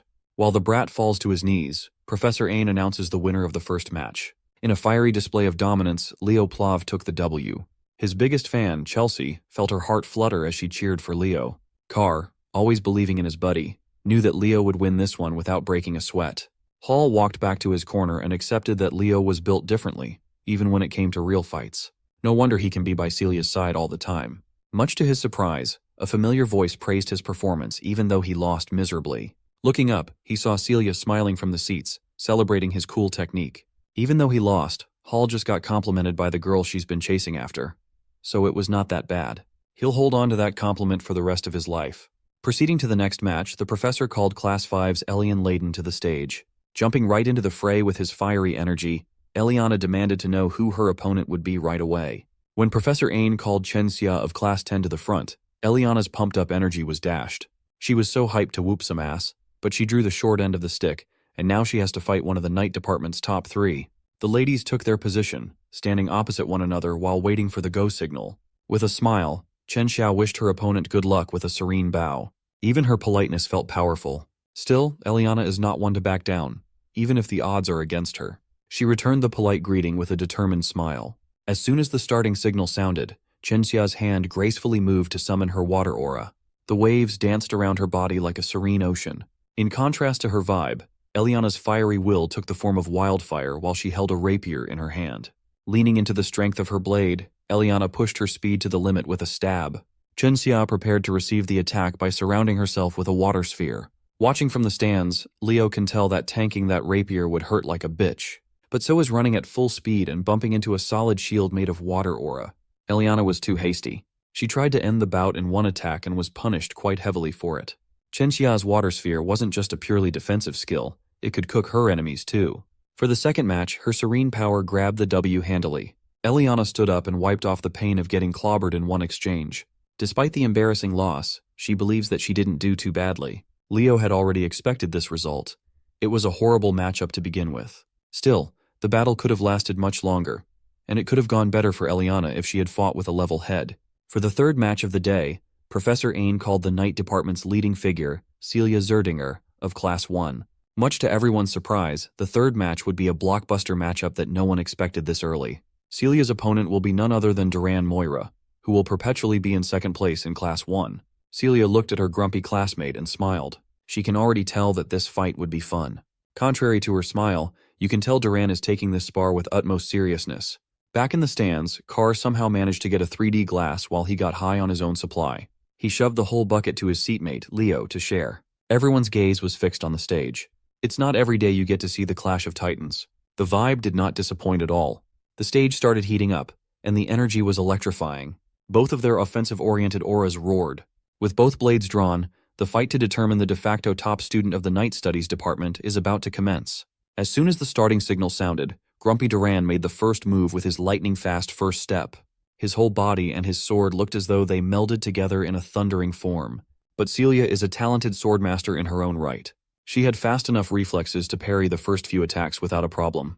To most of the first years, this is their first time seeing the top scorer's combat power. Completely engrossed in the nail-biting battle on the stage, Carr asked Leo who he was betting on. Casually shoveling handfuls of popcorn in his mouth, Leo shared that Celia would lose if the bout continued at this pace. Carr was surprised by Leo's callousness. Still, he's not counting his cousin out just yet. Even from the stands, he can see the calm and collected look in her burning eyes. He reckoned that this girl must be hiding something up her sleeve and waiting for the right moment to dazzle everyone. Picking up the pace, Duran increased his speed to another level and continued his relentless assault. Caught off guard, Celia almost got nicked in the neck if her instincts didn't take over to move ever so slightly to the side. Confident that he could start overwhelming Celia, Duran entered a close combat showdown with his #1 rival. That was a big mistake. Celia raised her ornate blade and summoned a flame that eclipsed any blaze shown today. It burned so wildly and brightly that the arena's protective barrier started flickering, struggling to contain the power. Most of the freshmen had never seen a fight of this level before. Leo praised Celia's patience and timing in bringing out a brilliant move perfectly. Carr was confused, so Leo elaborated. You see, the freshman sparring field is fairly small and contained. Celia must have figured that since she can't keep up with Dura's raw speed, she can just turn the entire field into her own burning stage, even the playing field. With home court advantage, she essentially forced Duran to a tough spot, forcing him to be more mindful of his movements unless he wanted to get burned by the blazing fire. On top of that, the heat will make it naturally harder to see. Celia was already a great fighter, but she had gotten even stronger and craftier in using her abilities. This lady just opened his domain expansion. With the heat slowly frying the grumpy blondie, Celia took advantage of the lapses in his defense and seemingly blinked behind Dura. Her fiery slash could have ended the fight if it wasn't for Duran's pesky reaction speed. Pushing himself to the limit, Duran gritted his teeth and brandished his sword in an act of desperation. Losing his calm in a spar against someone as competent as Celia is a death sentence. She completely neutralized his blade by grabbing it with her bare hands. Right when she covered the entire arena with her blaze, she's been absolutely dominating #2. Her immaturity and savagery showed by ending the bout with an unconventional attack. Instead of her blade, fist, or legs, Celia bashed her head against Duran's and knocked the grumpy blondie out cold. Dispelling her flaming aura, Celia Zerdinger won the 3rd match of the day, and the crowd went absolutely bonkers. While wiping the dust off her uniform, she smiled and suggested that Duran should do some more strength training instead of relying solely on speed. Finally regaining consciousness after momentarily passing out from the headbutt, Duran took her helping hand to get up from the grassy floor. The Academy's press team and those that shipped the #1 and 2 reveled at the sight of the lovely pair. Leo was pleased to witness that his cousin's harsh training paid off. Suddenly, nosy-ass Professor Edmund spawned behind the boys while indulging in some popcorn of his own. As it turns out, he's been listening to his class reps commentating from start to finish. He found Leo's tasks insightful. By the end of the day, every match in the night studies practical exam wrapped up smoothly. Celia Zerdinger ended the day with 4 wins and 1 loss. Duran Moira finished with the same record. So did Chen Xia. All of them had only 1 loss to their names out of 5 matches. Leo Plov, on the other hand, ended the day with a perfect 5-0 sweep, officially taking the crown as #1. A week after the eventful night studies practical exam, the written test for general linguistics wrapped up. Professor Edmund, looking disheveled as usual, praised his classroom's hard work for the past semester. While he waves goodbye and heads for the door, he warns them that some may still flunk out because of a bad score. As soon as the door shut, Class 5 erupted with various reactions. Eliana, as fiery and energetic as she is dreading expulsion herself. Meanwhile, most of the nerds gathered around Chelsea to see her answer sheet and how high she scored. As the nerds clawed at each other for a chance to see the golden answer sheet first, the class president was just quietly napping at his desk. Sitting in front of him, Nelia woke Leo up to ask how he did with the written test. He says he didn't do too badly, but his expression betrayed him. Nelia was amused that the all-powerful class rep could look like a normal student too. She added that if he has any aches or pains, she'll be 1 call away to heal him with her magic. Overhearing the generous offer, Carr interrupted, claiming that his shoulders and back had been feeling really stiff lately. Before he could scam his way into free healing, Chelsea gave him real pain to endure with a bonk to the back. After getting rid of the distraction, Chelsea turned to Leo to ask about his practical summoning practice. She heard from Tide that Leo hardly ever shows up to practice at the summoning field. Well, that's because Leo has been diligently practicing out of everyone's sight. Knowing Leo, it felt on character for him to do so. Chelsea eagerly asked what rank he'd be aiming for in the upcoming exam. That's a dumb question. If it's Leo, of course, he'll be taking first place. On the day of the summoning practical exam, a lot of seniors and faculty staff gathered to watch this year's traditional event. The biggest event of the first semester for all first years is the summoned creature race. Today, Rumba Tess, a 3rd-year student from Lumene's summoning department, will comment live. Seeing all the pageantry, Celia asked her student council president's brother if this was really a test. He explained that the summoned creature race had become a long-standing tradition in the summoning department. Moreover, it's one of the chosen events during the interdepartmental exchange, making it a constant hot topic. If there's an event, Carr always smells customers and the possibility of making money. So he busted out his popcorn and cola business once more. The race hasn't even started, and he's already selling out like crazy. The crowd is making a lot of noise and having fun. This is a stark contrast to the unnerving silence on the stage where the participants are gathered. The summoning department freshmen already feel nervous, and the uproar of the spectators does not help. Meanwhile, the top dogs of this race, Leo, the white-haired lady, the white-haired dude, and Chen Xia, are concentrating on the challenge ahead. Eliza Hergen, the white-haired lady from the renowned summoner hero family of the North, came up to Leo to praise his exceptional display in the Night Studies practical exam. Then, she prodded him about his preparation for this summoned creature race, seemingly unconvinced of his skills. You can't blame her either. For someone claiming to be well prepared, she had never seen him once during group practice. Hearing Leo get called out, the bandwagons immediately jumped in to question his preparedness. They urged Leo to step aside if he's not going to take summoning seriously. None of them have even seen him properly bond with a summoned creature before. Tide tried to quell his classmates' unprovoked anger, telling them to chill out. But the dumbasses continued to yap and yap, yelling at Tide to not side with the golden boy who was completely disrespecting their summoning department.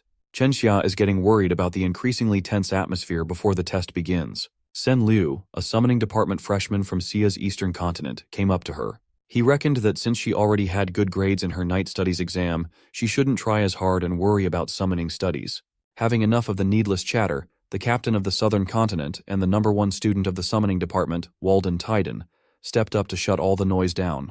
He asserted that they were going to argue about how much they'd practiced with their summoned creature. They should do it somewhere else, away from his ears. Hearing his arrogantly boastful remark, Sen Liu flared up in anger. Walden doubled down. He affirmed that it's annoying to listen to noobs brag about riding summons as if that's some kind of accomplishment. Still not getting the hint, Sen Liu asked the captain if he felt guilty, given that he had never shown up for taming practice either. Well, Walden never bothered to show up because such elementary training is simply not worth wasting any time on. He's not an idiot who has to train to handle mere griffins properly. Sen Liu, the dumb fuck, motioned to take a swing at Walden the Sigma.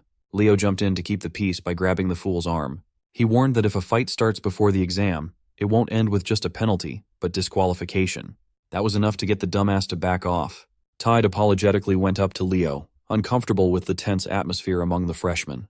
He explained that the Summoning Studies department boasts a naturally significant skill gap between majors and minors. Since Chen Xia and Leo, who aren't single majors in summoning, are ranking so high on the ladder, the second years came to lecture and scold the freshmen for letting such a thing happen.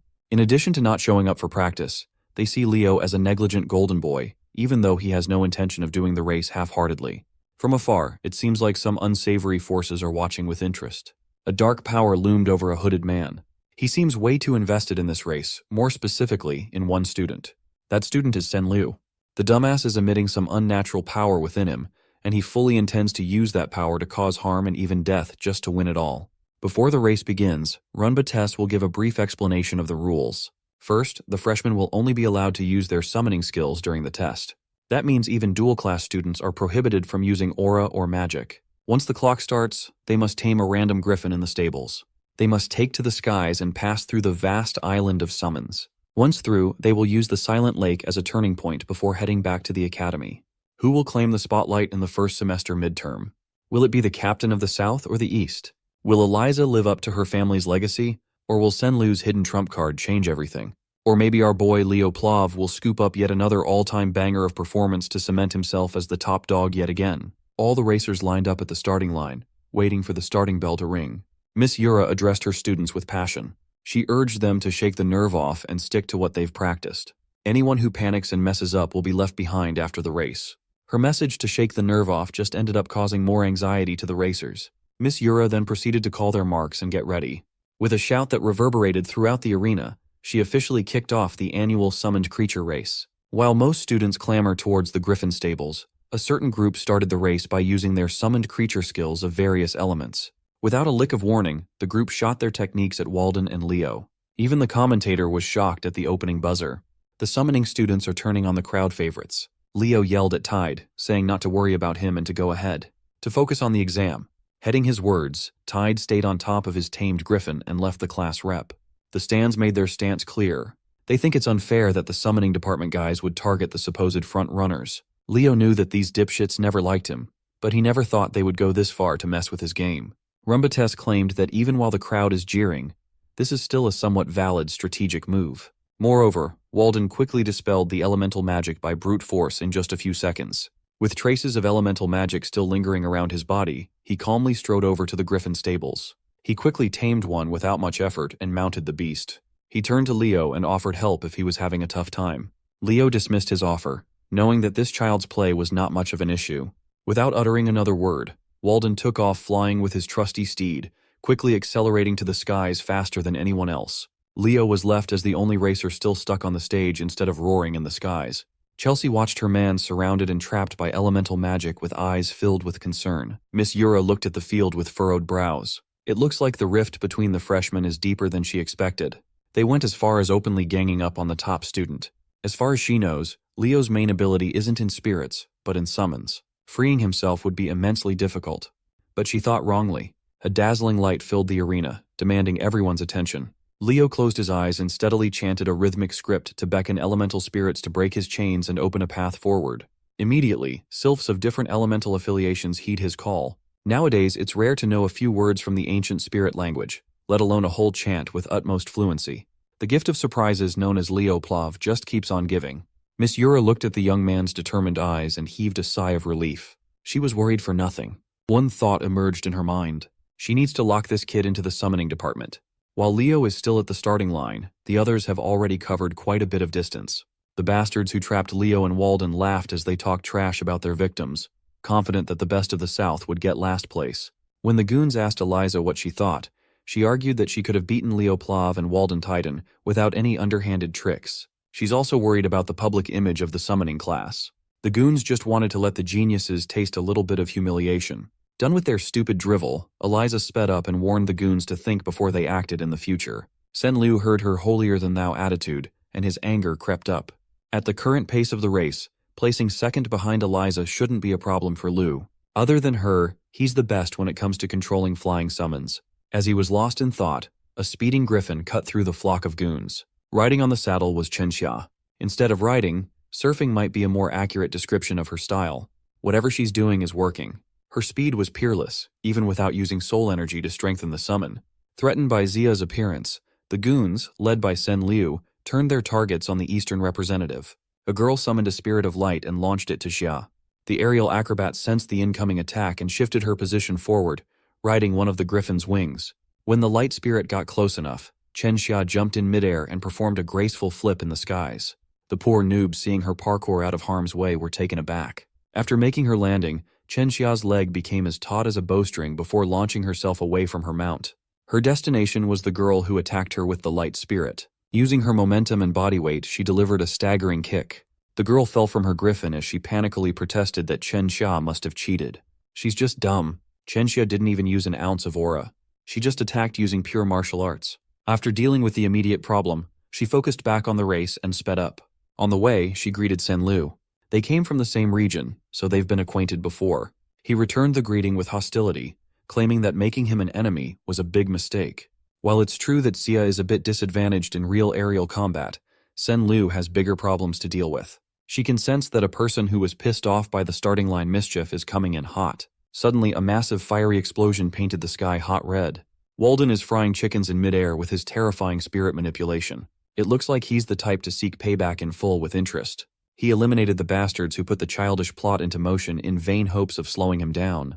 This aerial massacre is just a little something he cooked up in return. Seeing their comrades fall one by one, the goons scattered like headless chickens. But Walden was persistent and incredibly skilled. Each spell he unleashed claimed another griffin, effectively disqualifying their riders. The clouds burned. Back in the starting area, the commentator continued focusing on Leo's attempt to catch back up to the rest of the class. The first-year rep is in danger of having a horrendous race performance. After freeing himself from the spirit lock, it's time to tame the last remaining griffin in the stables. If he fails in this part, it's over. Leo gave the bird one good scan and found a nasty wound on its left wing. With how fresh and deliberate it was, it's easy to conclude that the goons who trapped him did this too. For aspiring heroes to play such cruel tricks is unforgivable. Leo grabbed the reins, and the griffin immediately started losing its marbles. It's widely known that it's not wise to forcibly mount a guarded griffin like this without establishing trust first. The Zerdinger siblings were watching from the stands. She's worried, and he's curious to see Leo's plan. It looks like the young man is just going to brute force his way through the taming and mounting process. While he knows how angry and scared the griffin must be, he has to expedite the process as fast as he can. He looked the rampaging bird in the eye and struck fear in its heart with a cold glare. Leo ordered the griffin to kneel. Feeling like its life was on the line, the bird stopped resisting. The griffin visibly calmed down as the rider and mount formally established a bond for the race. Leo reached his hand to the bird's left wing and removed the shard stuck on the wound. With one fluid motion, he mounted the saddle and prepared to finally get started. He expertly controlled the giant bird to exit the stables and go forth. Zooming in on the last student left on the starting line, everyone in the audience saw the wounded wing. The commentator is starting to toy with the idea that the first-year representative might get last place. Leo quietly empathized with his mount. He can feel that this big guy has been enduring a lot of pain. So, in accordance with the contract, he commanded his sole contracted beast to appear. Fiora the Phoenix manifested herself in midair, as adorable as always. With a thought, Leo ordered the little chick to help with the wounded wing. Phoenix flames surrounded the clueless bird. Not knowing what was happening, it tried to resist. Celia watched what was happening on the screen and was surprised that she couldn't identify the flames. Her big brother quietly ascertained that it wasn't Zerdinger flame or an aura flame. It's an entirely different force. Back in the front lines, most of the goons had been severely injured, and those who survived tried to speed up and steer away from crazy Walden. They're all just trying not to get last place at this point. Unfortunately for these kids, the real main event has been unlocked, and he is fiercer than ever. Clad in Phoenix Flame, Leo's griffin soared like it never had before. Now that he can see traces of competition, it's time to test out the speed limit in this bad boy. But just as he was aiming to go ahead and win it all, someone pulled up with a freaking dragon in the skies. At least that's what it looked like. But for someone who lived through the past like Leo, that draconic creature is painfully familiar. It's a Fafnir. He thought his eyes were deceiving him, but it was real. A few minutes prior to this encounter, Eliza circled back from leading the pack to facing Walden in combat. She knows she must stop this monster if she wants to take first place. With a simple snap of his fingers, Walden threw spirit fire in Eliza's path. The spirit fire exploded in a cloud of destruction. She skillfully flew out of the range without a scratch. Furthermore, she figured out that Walden is making explosives using wind and fire spirits. It's not something one can do without Walden's monstrous talent. Eliza was totally caught off guard. Riding on his griffin, Walden looked like an impenetrable wall capable of crushing everything on his path. Still, Eliza is a proud heir of a prestigious summoning family. She has a few tricks up her sleeves too. No matter how strong or destructive the attacks are, they're all useless if they can't make contact. So, her brilliant plan was to rely on her speed and reaction time to weave her way through the onslaught of attacks. Seeing her expertly maneuver the griffin out of harm's way, Walden tried something else. He ditched the fire and wind spirits to manipulate an entirely different element and form ice spears. The icicles were massive, sharp, and numerous. Each of them was visibly enchanted by another elemental spirit. Eliza just harumphed at the sight of it all. She started stimulating her mount's latent potential, making the bird beast grow bigger and more vicious. As if it's a Pokemon battle, her griffin unleashed flamethrower to neutralize the icicle spears. She steadily manipulated the raging fire to melt everything before reaching her position. Walden's attack was suppressed thanks to Eliza's fortified summons. Watching this boss fight, the commentator was cheesing on his booth. But as the top students were locked in a clash against one another, Chen Xia took advantage of the situation and slithered right past them to take the lead. Eliza wasn't about to let this girl get ahead without paying the price though. Using a purple magical rope, she caught Chen Xia by the neck and dragged her close. With her mobility literally tied up, a flicker of flame appeared out of nowhere. She knew that a disaster was about to fall on her if she doesn't scram. Chen Xia and her griffin managed to parkour their way out of harm as soon as Walden's spirits combined to produce another massive explosion. Still in midair, she forcefully destroyed Eliza's magical rope. Calling to her mount with perfect timing, Chen Xia regained the lead with sly maneuvers. Instead of feeling fear, she was actually hyped to experience the might of the summoning class aces. Up ahead, she saw a silhouette of an odd aerial beast. Chen Xia was confused upon focusing her glance on what looks like a black wyvern. Riding it was Sen Lu, who's slowly losing his grasp on reality, his mind filling with killing intent. Chen Xia tried to remind her fellow Eastern student that riding a summon other than a griffin is against race rules. But he doesn't care anymore. His hatred for talented jerks sitting at the top of the ladder is at an all-time high. Eliza and Walden finally caught up upon sensing an odd presence. With her extensive monster knowledge, Eliza was confident that this is not a black wyvern, but an irregularity. It was at this point that Leo Plav had finally caught up to the front-runners with his flaming griffin. His speed was top-notch, and the Phoenix Flame bolstered it further. Sen Lu doesn't care if he has to fight against 3 or 4 geniuses. He's confident he can kill them all. Leo simply called out to everyone with a chilling tone. He looked down from above, demanding to know where this stupid kid got the lizard.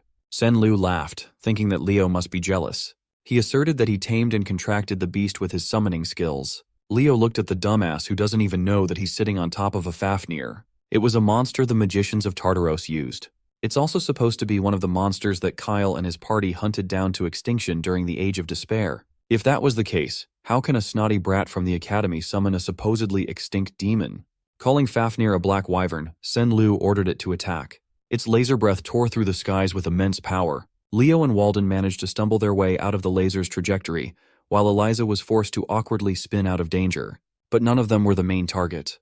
The laser beam is homing in on Chen Xia. Leo tried to warn her. Xia hurriedly summoned her aura shield in hopes of defending herself. But it was too late. She couldn't manifest the whole thing fast enough.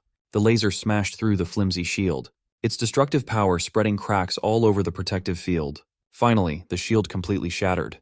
Chen Xia's griffin was grievously injured, losing its consciousness. Both of them barreled down from the skies, skydiving without a parachute. Leo quickly jumped to action with his speed. Catching up to a free-falling Chen Xia was pretty simple. Right now, his priority is to get the young lady to safety. He took charge of Walden and Eliza, asking them to land on the ground for now. Trusting his judgment, the arrogant top students followed suit. Meanwhile, the Fafnir surveyed the skies like a hungry predator. Something is starting to get a hold of Sen Lu's mind. He can finally feel what it feels like to look down on people, and he likes it very much. According to the commentator, the contestants on the lead went off the path and left the recording's field of view. The last thing the audience saw was Sen Lu summoning a black wyvern and attacking the department aces. Miss Yura climbed up to the commentator booth and kicked that kid out of the microphone. This is not the time to be casting. Yura seized the mic and called all the summoning class professors and assistant to ready more flying summons. The race shall be on hold and top priority is rescue. Professors Len and Sejin entered the booth, worried and confused. Miss Yura explained that one of the students has contracted with a high-tier demonic beast and is going on a rampage. Hearing the mention of demonic beasts shook the professors to their core. They knew that the beast's influence would eventually break the poor kid's mind soon. Professor Edmund entered the room and proposed the possibility that something else was controlling that murderous beast. Taking over the operation, the disheveled professor tasked Yura with stopping or capturing Sen Liu, while the other professors scattered to protect the students. Although they might have a contentious relationship, Professors Sejin and Edmund know when to set their differences aside. If it's for their precious students, they would gladly team up to form the most diabolical duo. Back in the field, Leo found a hidden spot where he can lay the unconscious Chen Xia down to assess her injuries. Eliza and Walden landed soon after him. Their peace was short-lived as Sen Lu quickly spotted them. The Fafnir made its landing, eyeing the top students like a hungry predator, but Sen Lu is under the false assumption that Leo is running away from him. He tried to explain to the dumbass that what he's riding isn't a black wyvern. It's not even a summoned beast, but the demonic beast, Fafnir. Hearing that put everyone on their toes. As Leo walked closer and closer, the image of the mythical hero, Kyle, seemingly overlapped with his figure. He recalled the time when all he did was slaughter these vile beasts until not a single one of them was left. As a former hero and an aspiring one, Leo came here to add one more to his disgusting creature kill count. It will be a nostalgic bout, no doubt. He steadily walked up, the Fafnir towering over him. Sen Lu, the dumbass, laughed at Leo's words. At this point, the kid is not thinking straight anymore. His eyes were strained, and his aggression was off the charts. His inferiority complex was magnified to the highest degree, and he was desperate to prove that he was not below the aces of the summoning department. Once more, he beckoned the Fafnir to unleash the destructive laser breath. Just as the devastating power was about to reach its target, a giant hand made of stone burst out of the ground. The hand then pulled itself up from the floor, revealing a stone golem that stopped the incoming laser using its body. Hearing Leo mention the slaughter of disgusting creatures is a goal that Walden can get behind. For once, he seemed enthusiastic. Seeing the attack getting neutralized by golem magic, Sen Lu started panicking. Eliza formally teamed up with Leo too. She knows what's at stake and resents Walden for acting cool. And so, the three aces drafted their plan of action. They have to knock that bum off the demonic beast first. Walden's golem won't be able to hold much further. Before it breaks apart, they must be ready to attack. Seeing Eliza and Walden bicker while in the middle of a life-or-death scenario painted a nostalgic smile on Leo's face. Heroes are oddballs in every millennium. As the golem slowly but surely crumbled, Sen Lu regained his arrogance, daring Walden to summon something stronger. Once the golem turned to nothing but loose boulders, the trio was nowhere to be seen. Eliza kicked off the offensive with her magical purple rope. It twirled and stretched according to her whims, ultimately entering Sen Lu's range. While she was taking care of crowd control, a finger snap kicked off the damage. Sparks of fire appeared all over the Fafnir's body as it reloaded for another laser beam. Walden strategically placed the detonators in critical areas and detonated his spirit bombs all at once. With his part out of the way, it's time for Leo Plov to pull his own weight. As the smoke of the explosion cleared up, Leo closed the distance between him and Sen Lu in the blink of an eye. He grabbed the bum by the hair and delivered a full-powered kick across the face. He nearly knocked Sen Lu out of the Fafnir, but something else has taken over the kid. Whatever or whoever has possessed. Sen Lu praised Leo's idea of getting the boy away from the demonic beast. But with a proper vessel, whatever this thing is has already taken over. Sensing the increasing danger, Leo was whisked away to the skies in the back of the demonic beast. Walden and Eliza were left on the ground. The possessed bum asked if Leo was starting to feel fear right about now. He simply replied by clocking the spirit of a demonic beast handler for Tartaros possessing Sen Lu's body. The handler had never experienced something like this. No one had ever seen through his real identity before. Leo's disturbing calmness in the middle of a stormy situation reminded the handler of the heroes from the past. Of course, that also means he can't let Leo develop and flourish even further. He's a massive threat. Using a more refined spirit technique, the handler swiped Leo away with ferocity. He couldn't establish a proper foothold and began free-falling from the skies. Still, he remained calm and summoned Fiora to bail him out. Phoenix Flame danced in the skies as Leo joyfully manipulated a flame orb. This whole situation reminds him of the old days. He was Kyle, the hero of the beginning, but he'd be the first to admit that he was good at everything but never mastered a single discipline. Jack of all trades, master of none. When talking about aura, Aaron and Dueno had him beat by miles. In magic, he was admittedly inferior to Luna. As for summoning, Lucina's was a different beast altogether. That being the case, being an all-arounder allowed him to combine abilities and explore ideas that had never been explored before. Using aura, magic, his bond with Fiora, and everything he knows about summoned beasts, Leo cast a powerful spell. Aura, magic, and soul energy are distinct, unending paths. However, when combined with one another, it can result in some overpowered outcomes. Fiora, the little chick, is gone. In her place was an adolescent phoenix. Mighty and graceful, her flaming red feathers lit up the world as she caught Leo with her talons. Seeing the transformation, the demonic beast responds to the phoenix's energy with agitation. The handler seemed more serious when he asked Leo who he really was. He playfully responded that they could exchange information. He just wanted to know where Sen Liu got the Fafnir. But this anomalous student is way too knowledgeable about the age of despair, someone that can't be allowed to live. Anticipating the Fafnir's attack, Leo drew his sword and manipulated the phoenix flame to coalesce at the tip. Luckily for Leo, Zerdinger's secret sword technique is tailored for phoenix breath. As a result, his secret technique, Prominence, can reach a higher realm. The Fafnir's murderous laser beam and Leo's mythical fire collided. It was a Dragon Ball fight. Leo held his ground, not letting up for a single second. Sen Liu, on the other hand, looks like his brain is scrambled from the possession. Fafnir stumbled in the air, groaning in pain and knocking the handler out of balance for a moment.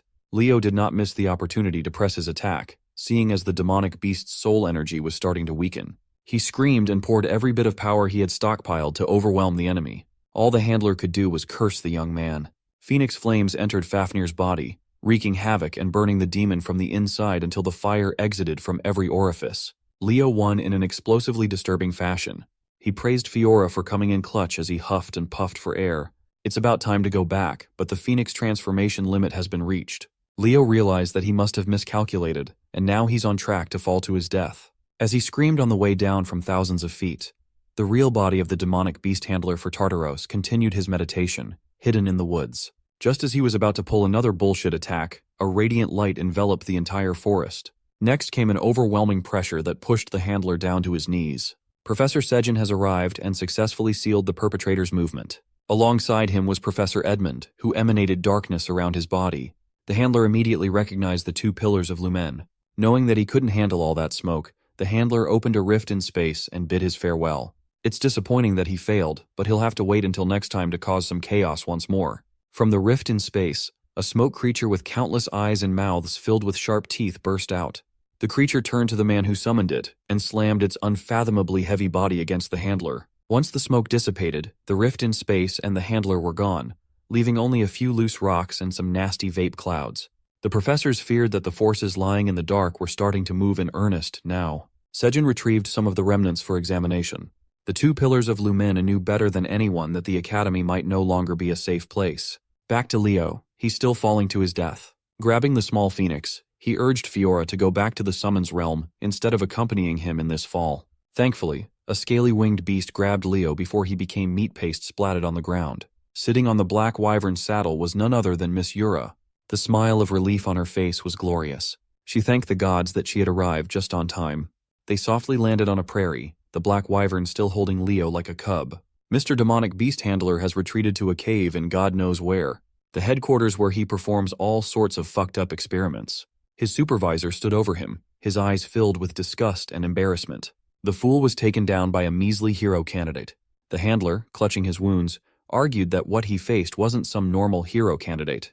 Upon hearing that the kid had a phoenix as his contracted beast, the supervisor's ears perked up with interest. But upon hearing that the kid knew of Fafnir's true identity, transformed that interest into caution. With a sly smile, the handler's supervisor licked his lips, looking forward to what that interesting hero candidate had in store for them. Back in Lumen, the practical summoning midterm race was cancelled due to an unforeseen incident. Sen Lu, the poor kid, had his mind broken so badly that he ended up dying. The new students are starting to realize the gravity of being at Lumene. After the whole debacle, it's natural that everyone was curious about what really happened to Sen Lu. But at Miss Yura's orders, the 4 students involved decided to tell people the cover story of a rouge-black wyvern. Today, Leo needs to put the sprawling web of conspiracies aside. It's the day of the magic class practical exam, after all. Professor Len stood in front of the class, waiting for everyone to pour into the lecture hall. Carr and Chelsea were already inside. Looking at the entrance, they spotted Chloe walking in. Her hair was disheveled, and judging by the bags under her eyes, it seemed like she hadn't slept in days. Following closely behind was Leo. He also took notice of Chloe's poor condition. After a few more minutes of waiting for everyone to arrive, Professor Len finally spoke up. His gravitas made the reality sink in that this exam won't be a simple one. The professor expects everyone to showcase their original magic and display their own personality. He deemed it a waste to be the only one to witness the amazing magic of the next generation, so he called for some help. Professor Len asked 3 people to join them in class today.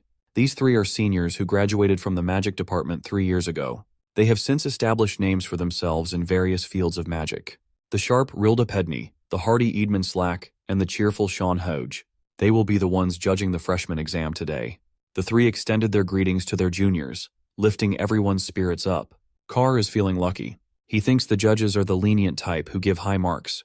With introductions out of the way, Professor Len called the first student, Eliana Layden, to the front.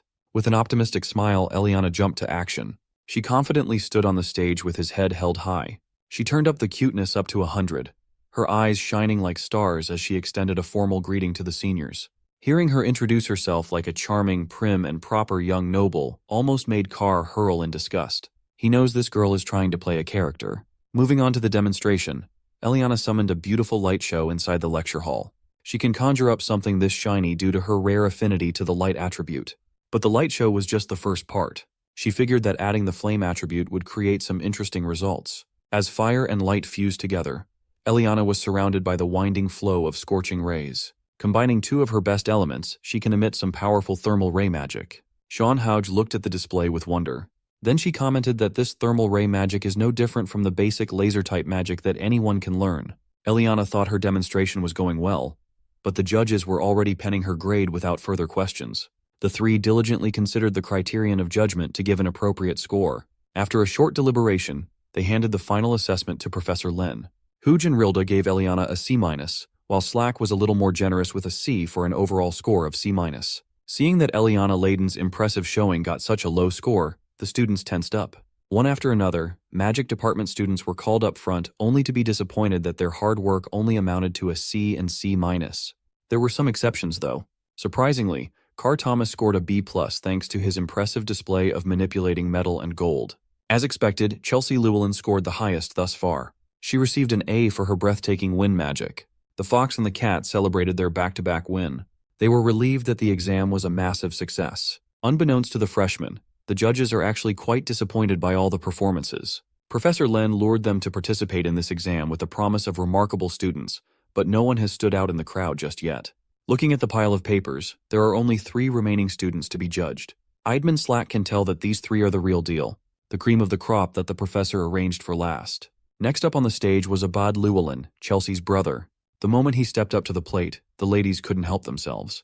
If they were judging, they would give him A+ just for his face alone.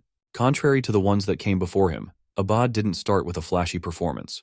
Instead, he went in-depth on the theory behind the spell that he created. After laying out the theoretical framework, he announced the name of his original magic, the Tempest. Professor Len was pleased, and the judges were fully engrossed in Abad's explanation.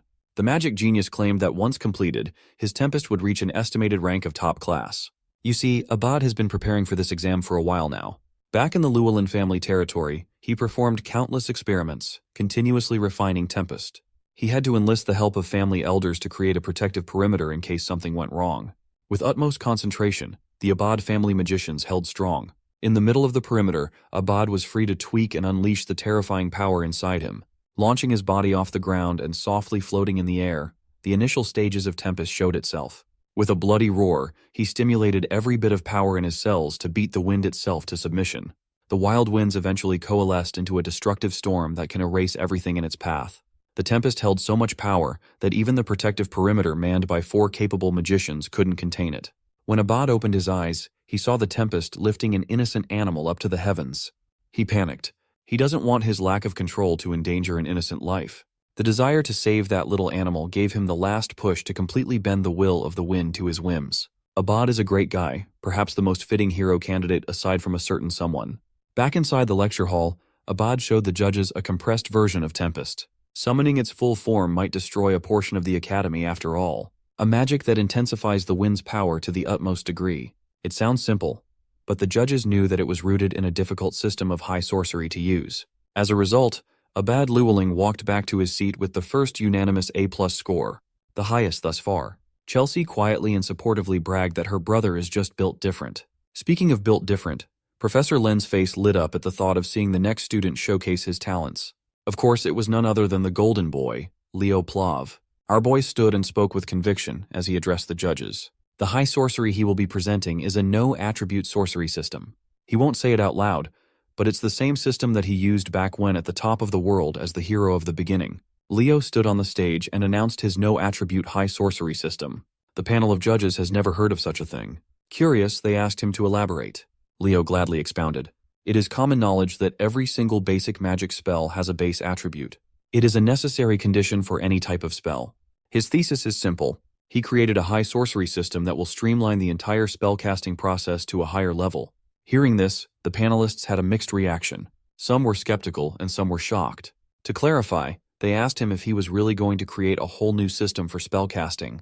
While the 3 seniors refused to believe such a ridiculous idea, Professor Len was practically smiling from ear to ear, his eyes shining like diamonds, overcome by the desire to recruit Leo as an exclusive mage. Idman Slack thinks Leo is just bullshitting and was disappointed. They are here to judge magic with sound theory, not to listen to fantastical stories. Contrary to his bitterness, Professor Len couldn't help himself and chimed in to beg Leo to write down the system's theory. Since the professor himself was enthusiastically open to seeing this through, the judges had no choice but to keep an open mind.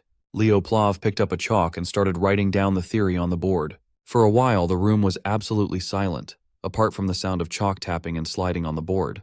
Rilda Pedney asserted that only a single mage in the entire history has ever used an entirely different casting system as their high sorcery. Leo casually answered that he was well aware of that fact. Only the poet of the stars, Luna, had ever succeeded in doing such a thing. Sean Houge wasn't happy that this little freshman was basically implying that he was planning to stand on the same level as one of the most celebrated heroes in history. Leo humbly dispelled that idea. Of course, he's not planning to do that.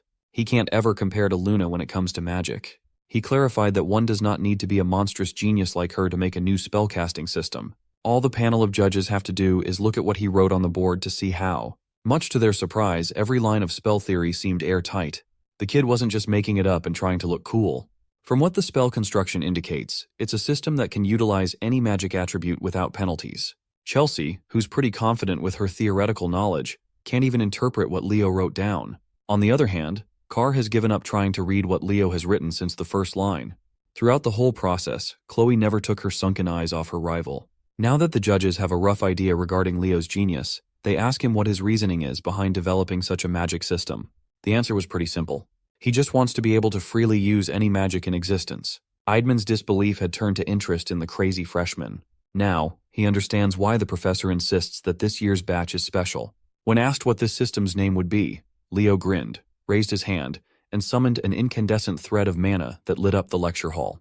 The incandescent mana coalesced and formed an unfathomable orb of pure magic. Leo dubbed this system as the Bible. Shan Huj was taken aback. Digging through her extensive knowledge, she knows of only one person in history who has used that term, the allegedly fictional hero, Kyle. She's looking forward to what Leo will do in the future. Maybe the kid will prove that Kyle really existed. After the shortest deliberation of the day, the panel of judges handed their scores to the professor to announce. As soon as Professor Len saw what was written on the cards, he smiled. As expected, Leo Plov got an A+. Walking back to his seat, Leo thought about failing to complete this magic system during his years as Kyle. This time things will be different. He will make sure